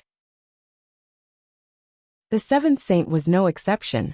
As long as Yi Xian obtained the Hong Meng Immortal Qi and had great merit, the way of heaven would send down the golden light of merit, which could make Yi Xian become a saint immediately. This was also the process of the 7th saint's appearance. At the beginning of the untainted land, the 3 pure ones established their sects and became saints. It was the same for Xuanti's reception. Empress Nuwa mended the heavens and created humans. She had great merit, which made the 6 great saints. However, the current 3 realms wasn't in the early years of the Great Desolate Era. So there wasn't any great merit that could be given to Yi Xian. This naturally made the Grandmaster of Heaven extremely curious as to what Yi Xian's process of becoming a saint was like. Hearing Tong Tian's words, Yi Xian did not say anything. This was because he did not believe that he was the 7th heaven-ordained saint. This was because he walked the path of strength. It had nothing to do with becoming a saint through merit. However, Yi Xian was very puzzled. Why did Nuwa, Tong Tian, and the other great saints all think that he would be the 7th saint? However, Yi Xian did not ask this question. This was because he knew that he was safe and sound now, because the 6 great saints mistakenly thought that he was the 7th saint. This was why Tong Tian valued him so much. I already know the purpose of your visit. However, you cultivate the immortal scripture, which is extremely difficult to cultivate. It is indeed commendable that you can cultivate to the 5th heaven of Zenith Heaven. However, if you want to step into the 3rd watershed of Zenith Heaven in a short time, I'm afraid you won't be able to do it without hundreds of thousands of years. Tong Tian smiled. He did not need Yi Xian to tell him the purpose of his visit. He knew that Yi Xian was here for his own cultivation. Sect Master, please grant me my wish. If I really become a saint one day, today's good karma will be repaid. Yi Xian said solemnly. He did not hide his purpose in the slightest. All right. Tong Tian was dressed in black. The chaotic radiance around him shone brightly. He was waiting for Yi Xian to say this. This was because the karma between saints was extremely great. The favor that Yi Xian owed him today would be unimaginable when he became a saint in the future. Formation rise. Clang, clang. The sound of Tong Tian's sword rang out. The killing light penetrated the past and the present. This world was collapsing inch by inch. 3 sword lights quietly appeared around Tong Tian. On the other hand, the immortal ending sword in Yi Xian's hand instantly returned to Tong Tian's side. An unimaginable killing light covered the sky and covered the earth, instantly drowning this world. Clang, clang. 4 swords circled around him with shocking killing intent. These were the immortal slaying 4 swords, the number 1 killing weapon under the heavenly Tao. They were also the strongest spiritual treasure in Tong Tian's possession. They possessed supreme power that could destroy the world. Rumble. A formation diagram surrounded by green light with ancient immortal runes inscribed on it. The immortal slaying 4 swords danced and hovered around the formation diagram. They instantly pressed down on Yi Xian. The immortal slaying sword formation nurtures the killing aura of the past and present. If you want to break through the 3rd watershed of the grand heavenly realm, this immortal slaying sword formation can help you. However, I have to warn you in advance that if you can't withstand the terrifying power of the immortal slaying sword formation, you will die under it. Tong Tian had his hands behind his back as he warned Yi Xian. The immortal slaying sword formation floated above Yi Xian's head. The killing green light fell and covered Yi Xian's entire body. Please grant my wish, Sect Master, Yi Xian said in a low voice. Since he'd chosen to meet the Grandmaster of Heaven, he was already prepared. No matter how much pain he suffered, He had to quickly step into the third watershed of the Golden Immortal Realm, because only by stepping into the third watershed of the Golden Immortal Realm would he have the confidence to face a quasi-saint. All right, Tong Tian smiled and pointed his sword finger at the immortal slaying sword formation. His cold voice also echoed in Yi Xian's ears. The immortal slaying sword formation is a primordial treasure. It nurtures endless killing power. How much you can absorb will depend on your ability. However, I hope you will know your limits. Rumble. The immortal slaying sword formation glowed. Strands of killing green light completely drowned Yi Xian. Yi Xian also spat out a muffled groan. His handsome face began to distort. Clearly, he was enduring unimaginable pain. The immortal slaying sword formation has endless power. Let me see if you can withstand the power of the immortal slaying sword formation. Are you the seventh heaven's destined saint? The Grand Master of Heaven smile disappeared, and his expression became extremely solemn. He looked at Yi Xian with eyes that contained an extremely great amount of hope.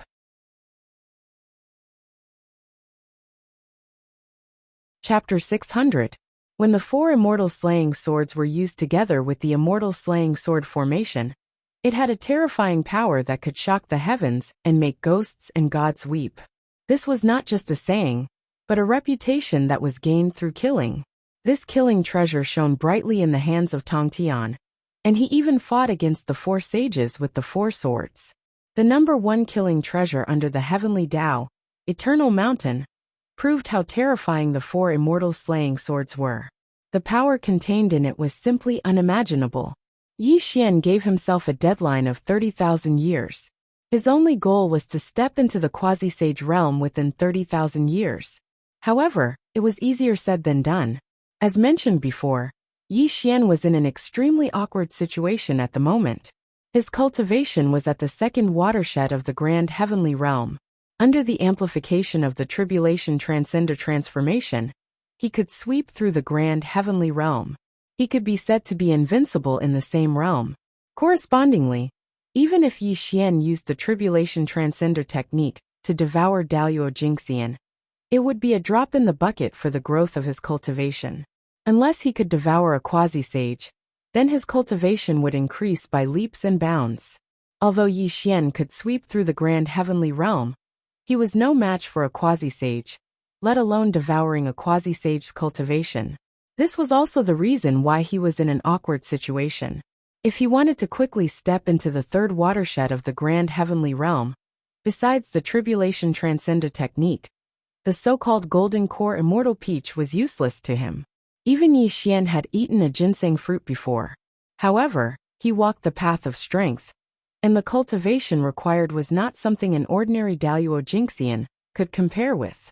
According to the normal cultivation speed, Yi Xian would need at least 600,000 years to step into the third watershed of the Grand Heavenly Realm, and this was calculated based on the number of years he had been in closed-door cultivation. However, this time was too long, and Yi Xian could not wait at all. When his future self appeared in this space-time, a great sense of urgency grew in his heart. He had to step into the quasi-sage realm as soon as possible, so that he could face the great calamity in the future. However, if he wanted to step into the third watershed of the Golden Immortal Realm, then it was utterly impossible for him to rely on himself. He had to rely on external forces, and only in this way would he be able to step into this realm in the shortest amount of time possible. Of course, Yi Xian had no choice but to come to the Green Turing Palace to meet the Tong Tian. It could also be said to be his safest method. This was because Yi Xian believed that the Tong Tian would definitely not harm him. He still needed his leadership to allow the Jie school to rise again. This was also the reason why Yi Xian chose the Tong Tian. Yi Xian had once thought about it. He could go to the Nether Blood Sea to meet the Nether River Patriarch. He could also go to the Fifth Manor to meet the Grand Immortal Zhen Yuan. He could even venture into the Northern Underworld Sea to search for the inheritance left behind by the Demon Master Kuan Peng.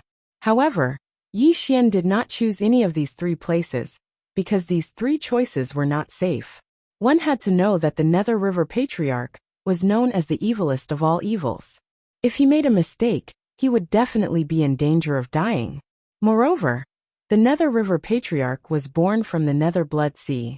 It was also known that the Nether River Patriarch would not die as long as the Blood Sea did not dry up. From this, it could be seen how terrifying the Nether River Patriarch was. Even a saint could not easily kill him. The Grand Immortal Zhen Yuan seemed amiable, and was the master of the Emperor Ziwei. However, Yi Xian was always on guard against the Grand Immortal Zhen Yuan. This feeling was extremely strange, which also caused Yi Xian to exclude the Grand Immortal Zhen Yuan. The third place was the Northern Underworld Sea. Legend had it that the demon master Kuan Peng passed away in the Northern Underworld Sea. He was known as the master of all demons, and the imperial preceptor of the ancient celestial court. The Northern Underworld Sea must contain great opportunities. Perhaps it could allow Yi Xian to enter the third watershed of Grand Heavenly Realm. However, when Yi Xian destroyed the North Sea Dragon Palace and obtained the map of the Northern Underworld Sea from the old North Sea Dragon King, he never went there. This was because Yi Xian knew that it would be an extremely dangerous journey for him to go to the place where the demon master Kuan Peng passed away in the Northern Underworld Sea. In the end, Yi Xian chose to go to the Aquamarine Palace and personally face the Tongtian. This was also the safest choice for Yi Xian. There would not be the slightest danger, and it could help him break through the third watershed of Grand Heavenly Realm.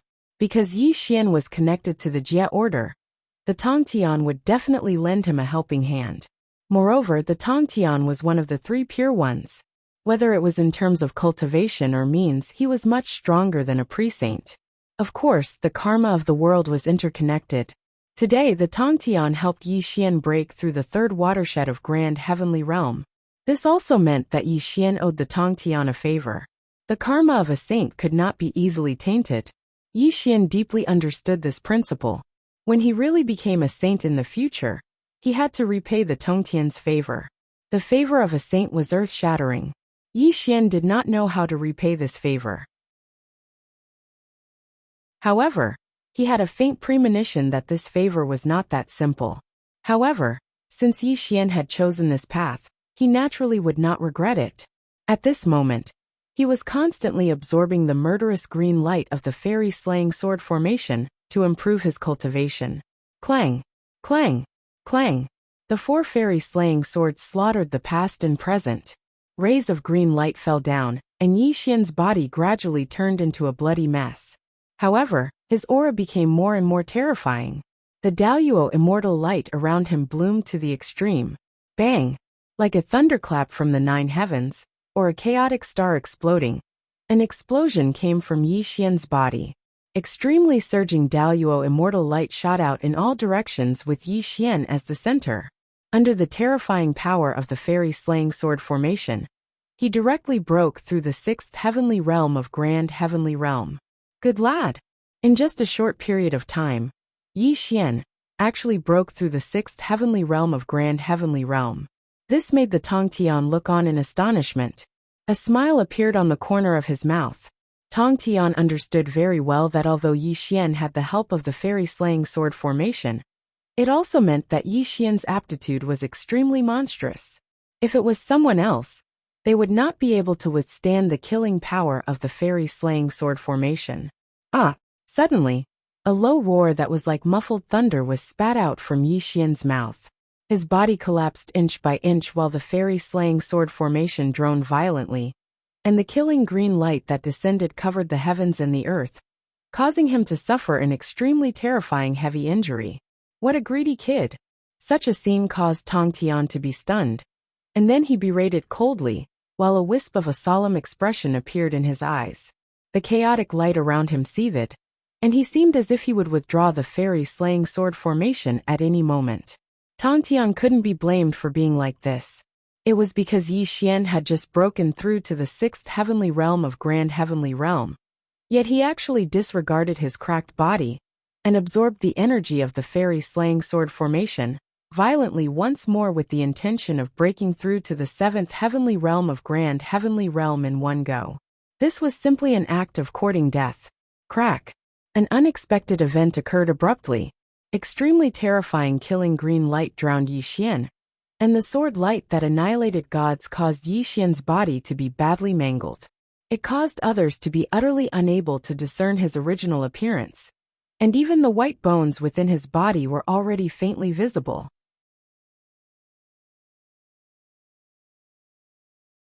Chapter 601. How foolish! At this point, not only did Yi Xian not stop, but he also absorbed the power of the immortal slaying sword formation even more fiercely. This also made Tong Tian coldly rebuke, and when he raised his palm and fingers, he was about to withdraw the immortal slaying sword formation. Immortal body of the great all-embracing heaven. Suddenly, before Tong Tian could make a move, a scene that made him extremely surprised appeared. Yi Xian growled ferociously, and his badly mutilated body quickly recovered in the murderous green light. Such an amazing scene also made Tong Tian stunned. This is the divine method of the Wu tribe. No, there's no aura of the Wu tribe, but why is his body? Tong Tian said in surprise, and his raised palm also slowly lowered. However, when he looked at Yi Xian, there was a hint of surprise in his eyes. He carefully examined Yi Xian's body, as if he was hoping to see what kind of body technique Yi Xian was practicing. At the beginning of the world and the beginning of the untainted land, the strongest physiques in the world belong to the 12 ancestors of sorcery, but this child's body is indestructible, and even the great sorcerers of the Wu tribe can't compare to it. Although he is not as strong as the 12 ancestors of sorcery, this is also the reason why his cultivation is weak. What kind of technique does he practice? If he doesn't practice the divine method of the Wu tribe, how can he forge such a terrifying body? This is really strange, Tong Tian murmured, and even pinched his fingers to deduce Yi Xian's past. However, after dozens of breaths, the future of Yi Xian's past was not revealed, let alone deduce what kind of technique Yi Xian was practicing. No, although the immortal scripture is not a technique of the 3 realms, it can't be so powerful. There's something strange about this. Tong Tian frowned, and his voice was slightly surprised. Wait, could it be that he's practicing? Suddenly, Tong Tian's expression changed, and his eyes froze for a moment. He looked at Yi Xian, and an extremely surprised look flashed across his eyes. He looked at Yi Xian, as if he was looking at a monster. Using strength to prove the Tao, he actually walked the path of becoming a saint through strength. Tong Tian growled in horror. He clenched his fists slightly. The fact that the 3 pure ones were so moved proved how agitated Tong Tian was. It must be, the Grand Master of Heaven muttered to himself, as he looked at Yi Xian with a complicated expression. He never thought that Yi Xian would actually walk the path of becoming a saint through strength that had never existed since ancient times. Tong Tian was one of the 3 pure ones, and he was formed by Panga's primordial spirit splitting into 3. He was born to be the embodiment of the Tao. How could he not know the various techniques of the 3 realms? When he was in the Daluo Jingxian realm, his physical body could surpass that of an ancient great witch, and his cultivation and combat strength could sweep through the Daluo realm. Other than using strength to prove the Tao, there was no other way. Stupid to the extreme. Suddenly, Tong Tian's face darkened. He looked at Yi Xian with an extremely complicated expression. There was admiration, appreciation, disappointment, and a trace of killing intent. Using strength to prove the Tao was just a legend. Even the great god Pangu, who created the world, did not succeed. Even Hongjun Tao ancestor, who merged with the Tao, only killed 3 corpses to become a saint. This Yi Xian actually dared to walk this path. In Tong Tian's opinion, this was simply an act of seeking death. Sect leader Tong Tian was a very proud person, and he was also a world-shaking figure. He even looked down on his 2 senior brothers. If there was one person in the 3 realms that he admired, it would be Tao ancestor Hongjun. However, even Hongjun Tao ancestor did not choose to use strength to prove the Tao and become a saint. But today, he witnessed a person who walked on the path of strength. The Grand Master of Heaven didn't know if he should say that Yi Xian was arrogant or stupid, because he also wanted to walk this path before he became a saint. However, when he stepped into the quasi-saint realm, he realized that the path of using strength to prove his Tao was a dead end.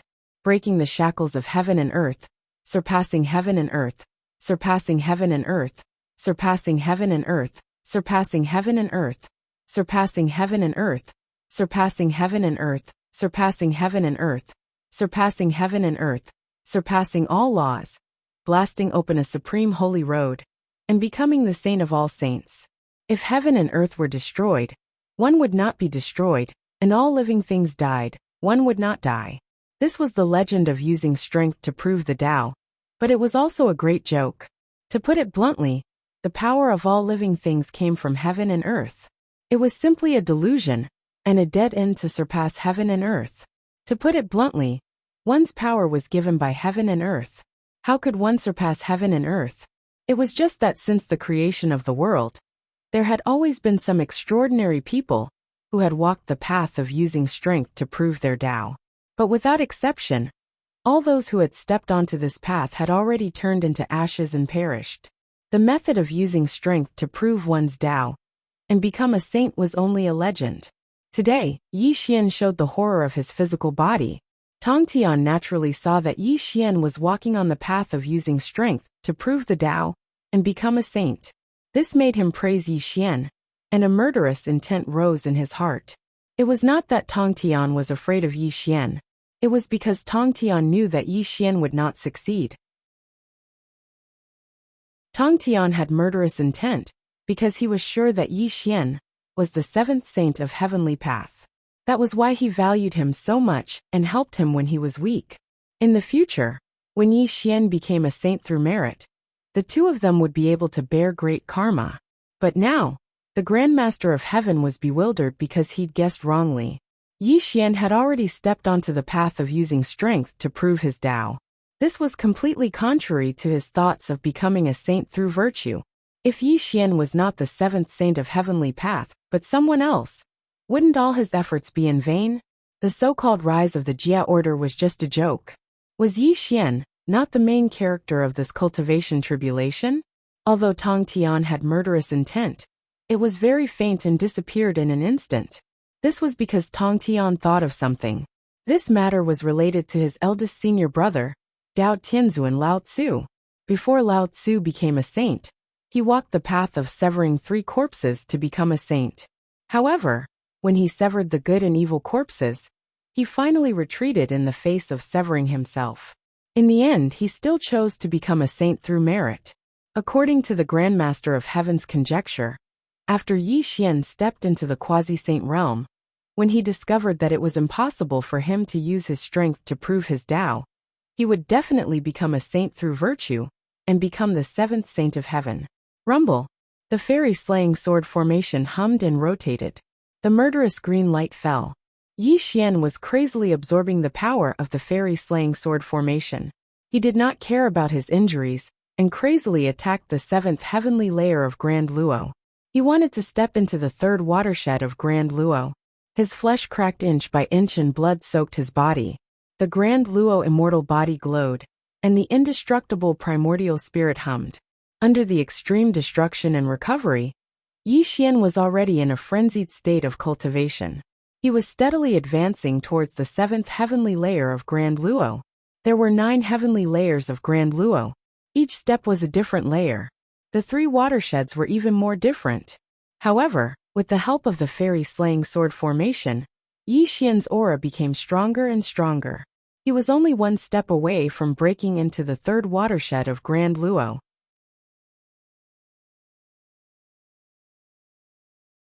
Chapter 602. Attaining the Tao with strength really is terrifying. If he breaks through the 3rd divide of the golden immortal realm, then he'll be able to go against an initial stage quasi-saint. How discerning was Tong Tian to be able to deduce Yi Xian's current situation merely by sensing his aura. And this caused him to sigh in his heart. If Yi Xian really walked the path of attaining the Tao with strength in the future, then even if Tao ancestor Hong Jun emerged into the world, Hong Jun would absolutely not be a match for Yi Xian. Even though Tong Tian really admired Yi Xian's courage, because he actually dared to choose such a path of no return, he didn't look favorably upon the path Yi Xian took, and he merely admired the terror of attaining the Tao with strength. Rumble. Suddenly, a wave of heaven-shaking explosions sounded out from within Yi Xian's body. His body was glowing, and it was an extreme immortal glow. A strand of terrifying might that seemed like the heavens and the earth was bursting out, while a strand of chaotic mist coiled around Yixian's body, causing him to seem mysterious and unfathomable. The 7th level of the Golden Immortal Realm. Tongtian nodded to himself. Only 300 years had passed, yet Yixian had relied on the Immortal Eradication Sword formation to step into the 7th level of the Golden Immortal Realm in one go. This sort of cultivation speed was truly terrifying. Suddenly, right when Tongtian thought Yixian would stop after stepping foot into the 7th level of the Golden Immortal Realm, the following scene caused him to be stunned on the spot, and then his expression became extremely heavy. Rumble. Immortal glow of the Golden Immortal Realm rippled through the surroundings, while chaotic mist rose slightly. Yixian actually didn't stop. He formed the Undying Immortal technique with both hands, causing his entire body to transform into a black vortex that violently absorbed the energy of the Immortal Eradication Sword formation. Obviously, he wasn't satisfied with the 7th level of the Golden Immortal Realm, and he actually intended to seize this opportunity to charge into the 8th level of the Golden Immortal Realm. This kid is so ambitious. Tongtian frowned slightly.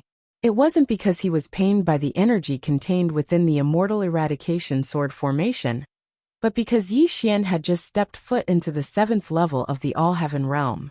At this moment, his cultivation wasn't stable yet he was madly charging into the 8th level of the All-Heaven Realm. This was an extremely dangerous process for Yixian. The path of cultivation was to take things one step at a time, and the higher one's cultivation base was, the greater the risk of qi deviation. This was why Daluo Jingxian needed hundreds of thousands of years to advance to the next level. Stop it now. If you continue, you will be consigned to eternal damnation. Tongtian's expression was gloomy while chaotic light suffused the surroundings. He wanted to withdraw the Immortal Eradication Sword formation, but Yixian was circulating his cultivation technique violently now.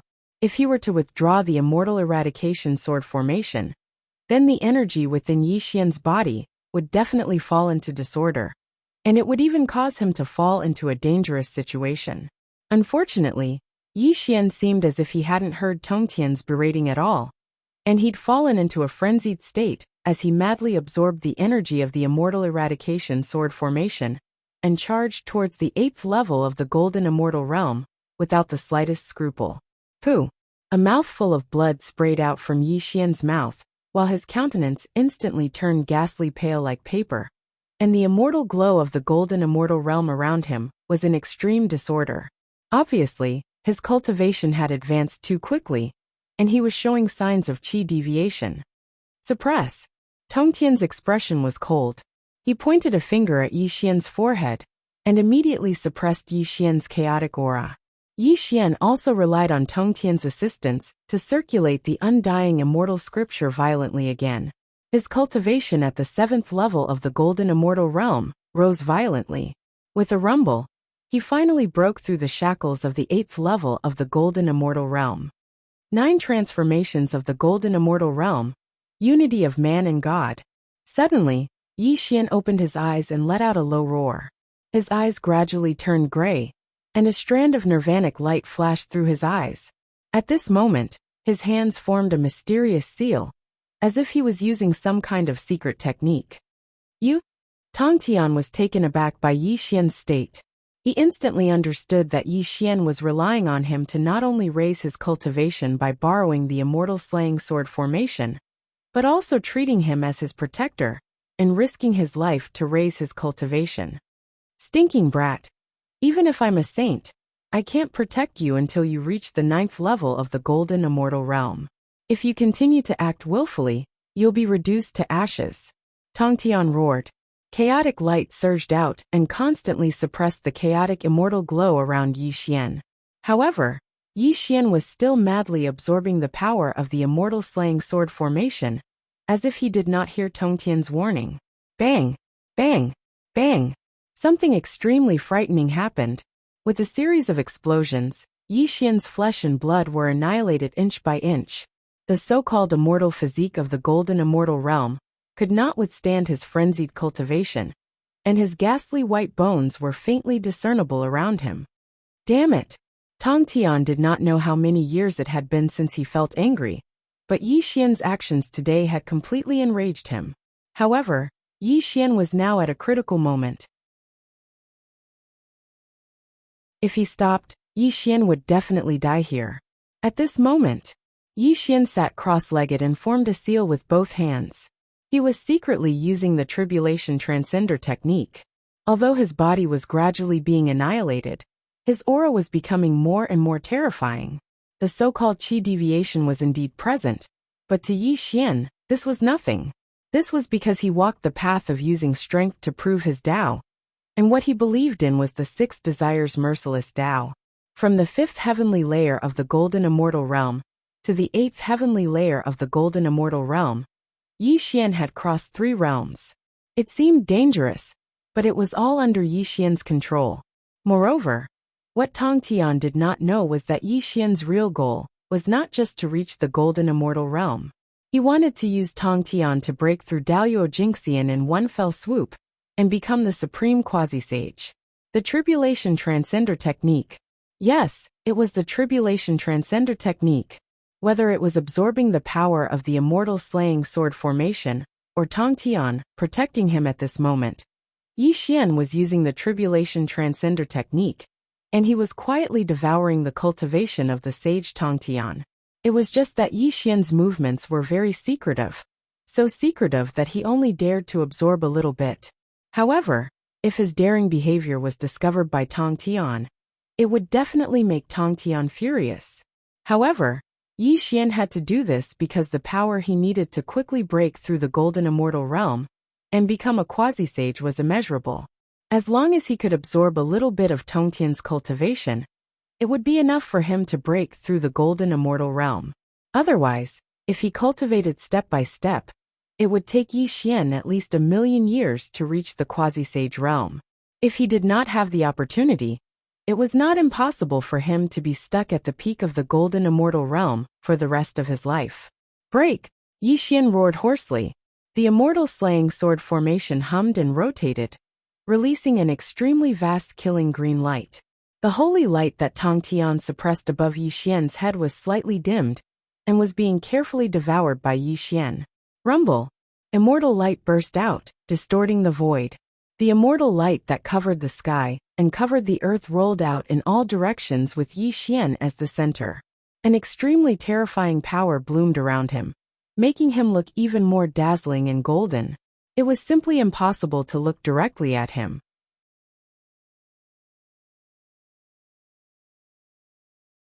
Chapter 603. He succeeded. Even though Tong Tian was one of the 3 pure ones, he was extremely surprised when he saw that Yi Xian had actually succeeded in stepping into the 9th level of the All-Heaven Realm, and his gaze towards Yi Xian was filled with shock. How long had it been? Tong Tian couldn't remember.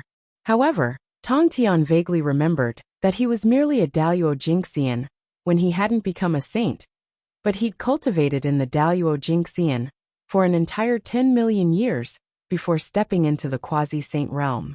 Just when Tong Tian was immersed in shock, a strange feeling arose from the bottom of his heart, and it caused Tong Tian to instantly wake up and suddenly look towards Yi Xian. How audacious!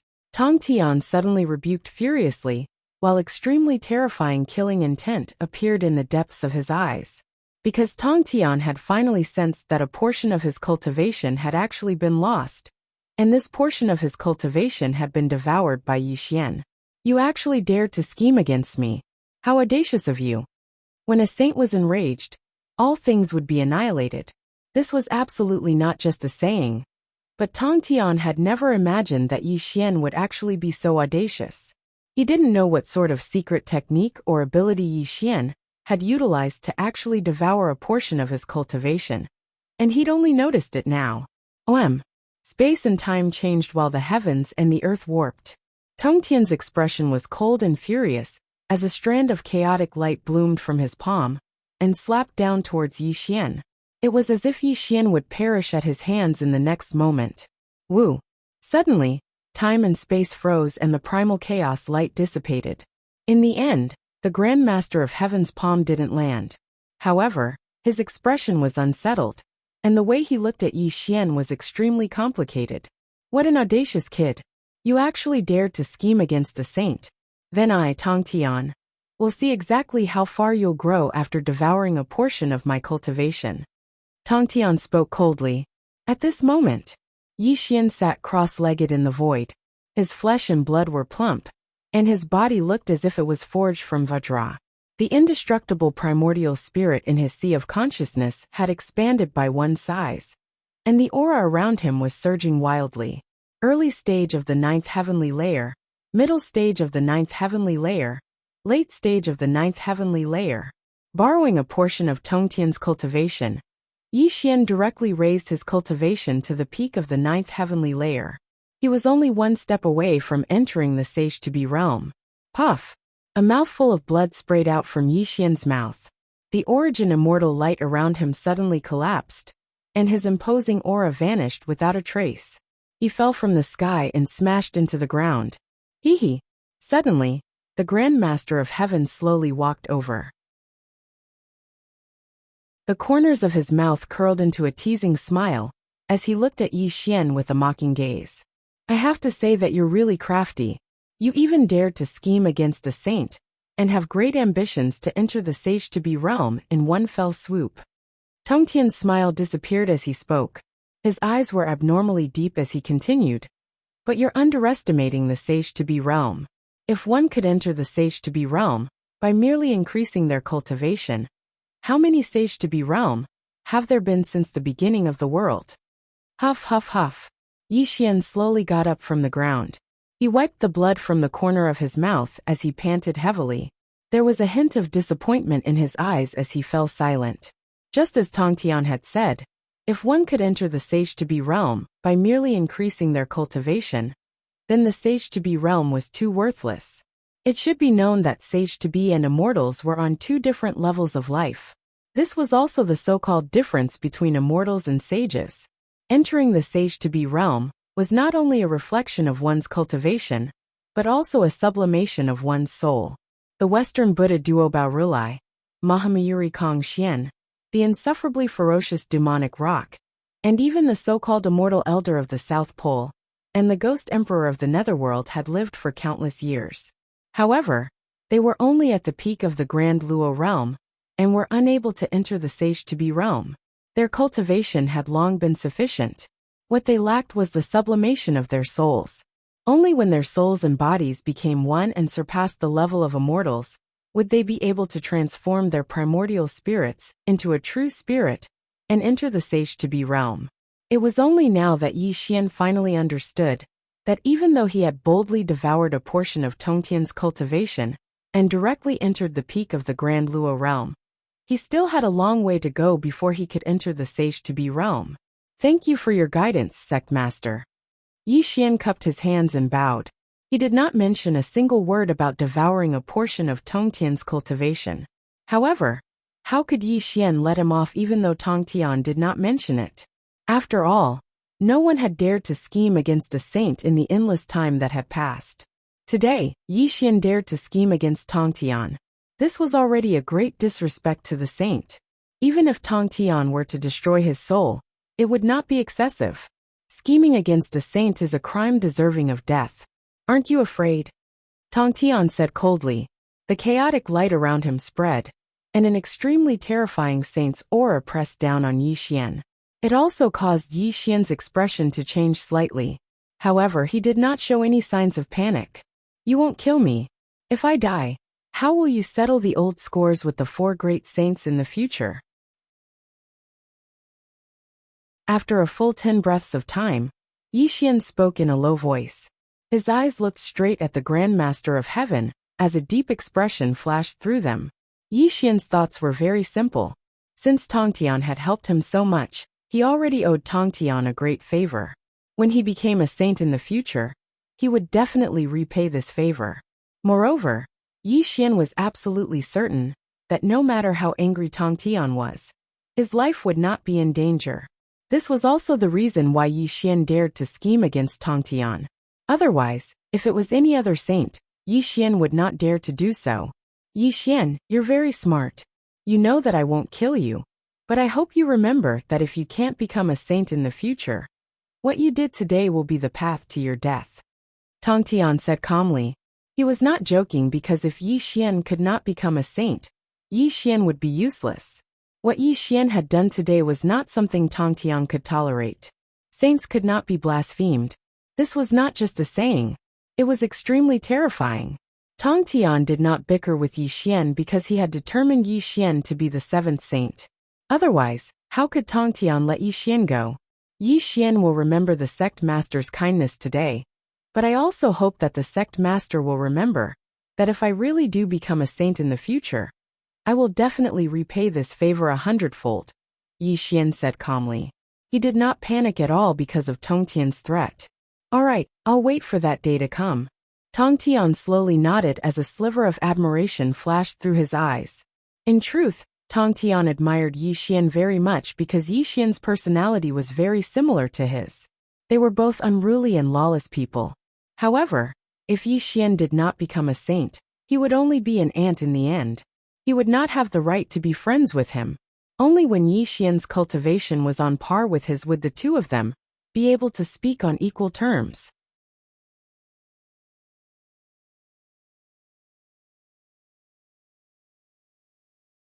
Chapter 604. Before you leave, I want to remind you of one last thing. The so-called path of attaining the Tao and becoming a saint through strength is only a path of no return. It's simply a delusion, and it's impossible for it to become true. If you continue to act willfully, then you'll only be able to transform into a pile of bones in the future and be obliterated in the world. Although using strength to prove your Tao will indeed make your battle strength heaven-defying, this kind of method is not allowed under the way of heaven. You can't feel the danger now, but when you step into the sage-to-be, you will definitely attract a great calamity. Even if you come to the Aquamarine Palace to ask for my help, I can't do anything. Tong Tian spoke calmly and tirelessly to Yi Xian, hoping that he would give up this path of certain death, because this method of becoming a saint was impossible to succeed. Tong Tian was one of the three pristines, and was formed by Panga's primordial spirit, which was divided into three parts. His understanding of Tao could be said to be unparalleled. He knew very well what kind of calamity those who cultivated the path to becoming a saint through strength would face. You have to remember that you are the seventh heaven-ordaining saint. If you want to step into the sage-to-be, you have to find the last strand of Hong Meng Immortal Qi. As long as you can get it, you can step into the sage-to-be, and it can help you become the seventh saint in the future.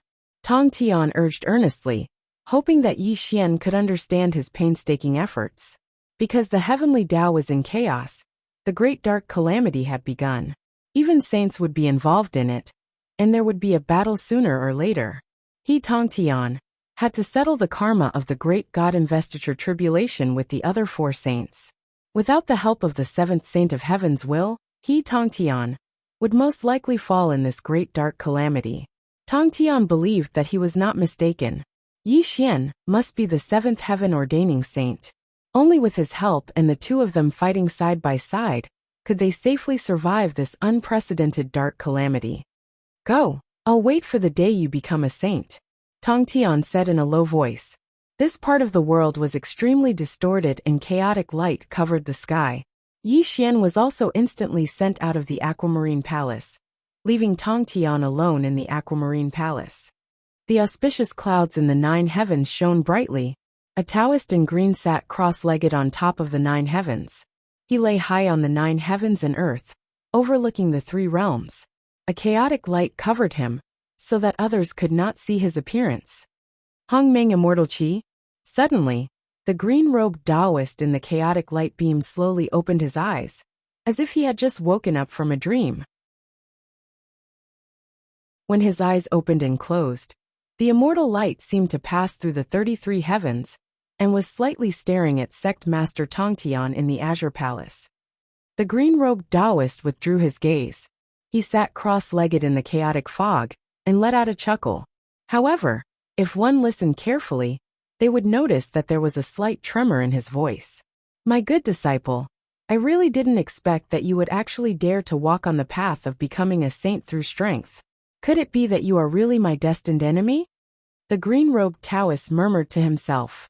The chaotic light around him rippled in all directions, and the world was constantly changing. A green lotus was growing in the void. The green lotus was slowly withering, and then it began to flourish with vitality. The process of life and death was vividly played out in this green lotus. Hongmeng Immortal Qi? The Taoist in green smiled. A wisp of immortal qi quietly appeared in his palm. An unimaginable fluctuation bloomed from the immortal qi, making the Taoist in green appear extremely mysterious. My good disciple, the primordial violet vapor is in your master's hands. If you're really willing to walk the path of virtue, to become a saint, your master can give this item to you. This way you won't be my disciple in vain.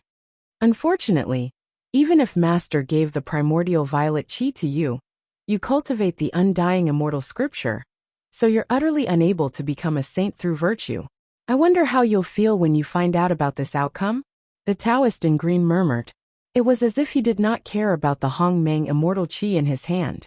He really hoped that Yi Xian could get it. Let me think about it. How should I give you the last wisp of Hongmeng immortal qi? The Taoist in green sat cross-legged on the top of the 9 clouds. He murmured softly, as if he was in a state of deep thought. If an outsider were to see this scene, they would be extremely shocked. The Taoist in green was going to give the last wisp of Hongmeng immortal qi to someone else. 3 days and 3 nights passed. The Taoist in green was silent. Only the Hongmeng immortal qi flowed in his palm. The Taoist in green's aura became more and more chaotic. It was as if he was in a difficult state. Although this item can't make him a saint, it's enough to make him enter the ranks of sage to be. This will also let him gradually get out of my control. This is not easy. The Taoist in green shook his head and murmured to himself. Obviously, as Yi Xian's cultivation grew stronger, he also felt a silent pressure. Tongtian, oh Tongtian, you are really a fool. You actually thought that he would be the 7th saint. Wait until I take over his body and completely master the heaven-destroying halberd and the forbidden chapter. You so-called saints are just food for me, the Taoist in green said in a low voice. His body gradually turned illusory, and he completely disappeared from the top of the 9 clouds. Terrifying, extremely terrifying. The azure-robed Taoist was in the 3 realms, but he knew everything about Green Turing Palace. Furthermore, Sect Master Tongtian did not notice him. Just this ability alone allowed him to tell that the azure-robed Taoist's cultivation level and divine powers were absolutely unimaginable. There was no way to know who Yuan Ling's real body was. This was also a great mystery. It could only wait for Yi Xian to solve it. There was bound to be an unimaginable battle between the two. The sea of stars was vast, and the great stars rotated.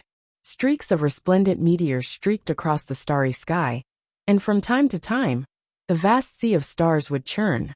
When Yi Xian opened his eyes, he was already outside the roaming Jade Palace.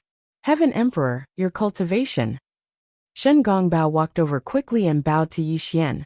He also secretly observed the aura around Yi Xian, because it had been 3,000 years since Yi Xian entered the Aquamarine Palace.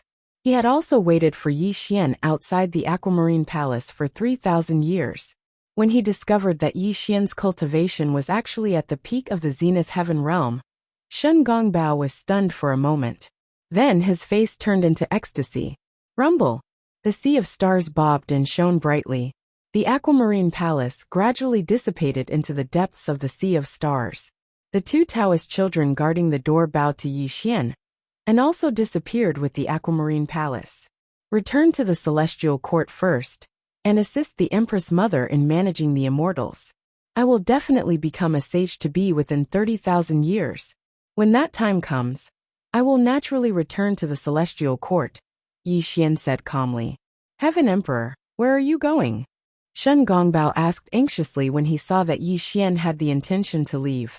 How can I face all the enemies if I don't become a sage-to-be? I am going to look for an opportunity to become a sage-to-be. If I don't return to the Celestial Court after 30,000 years, it means that I have fallen between heaven and earth.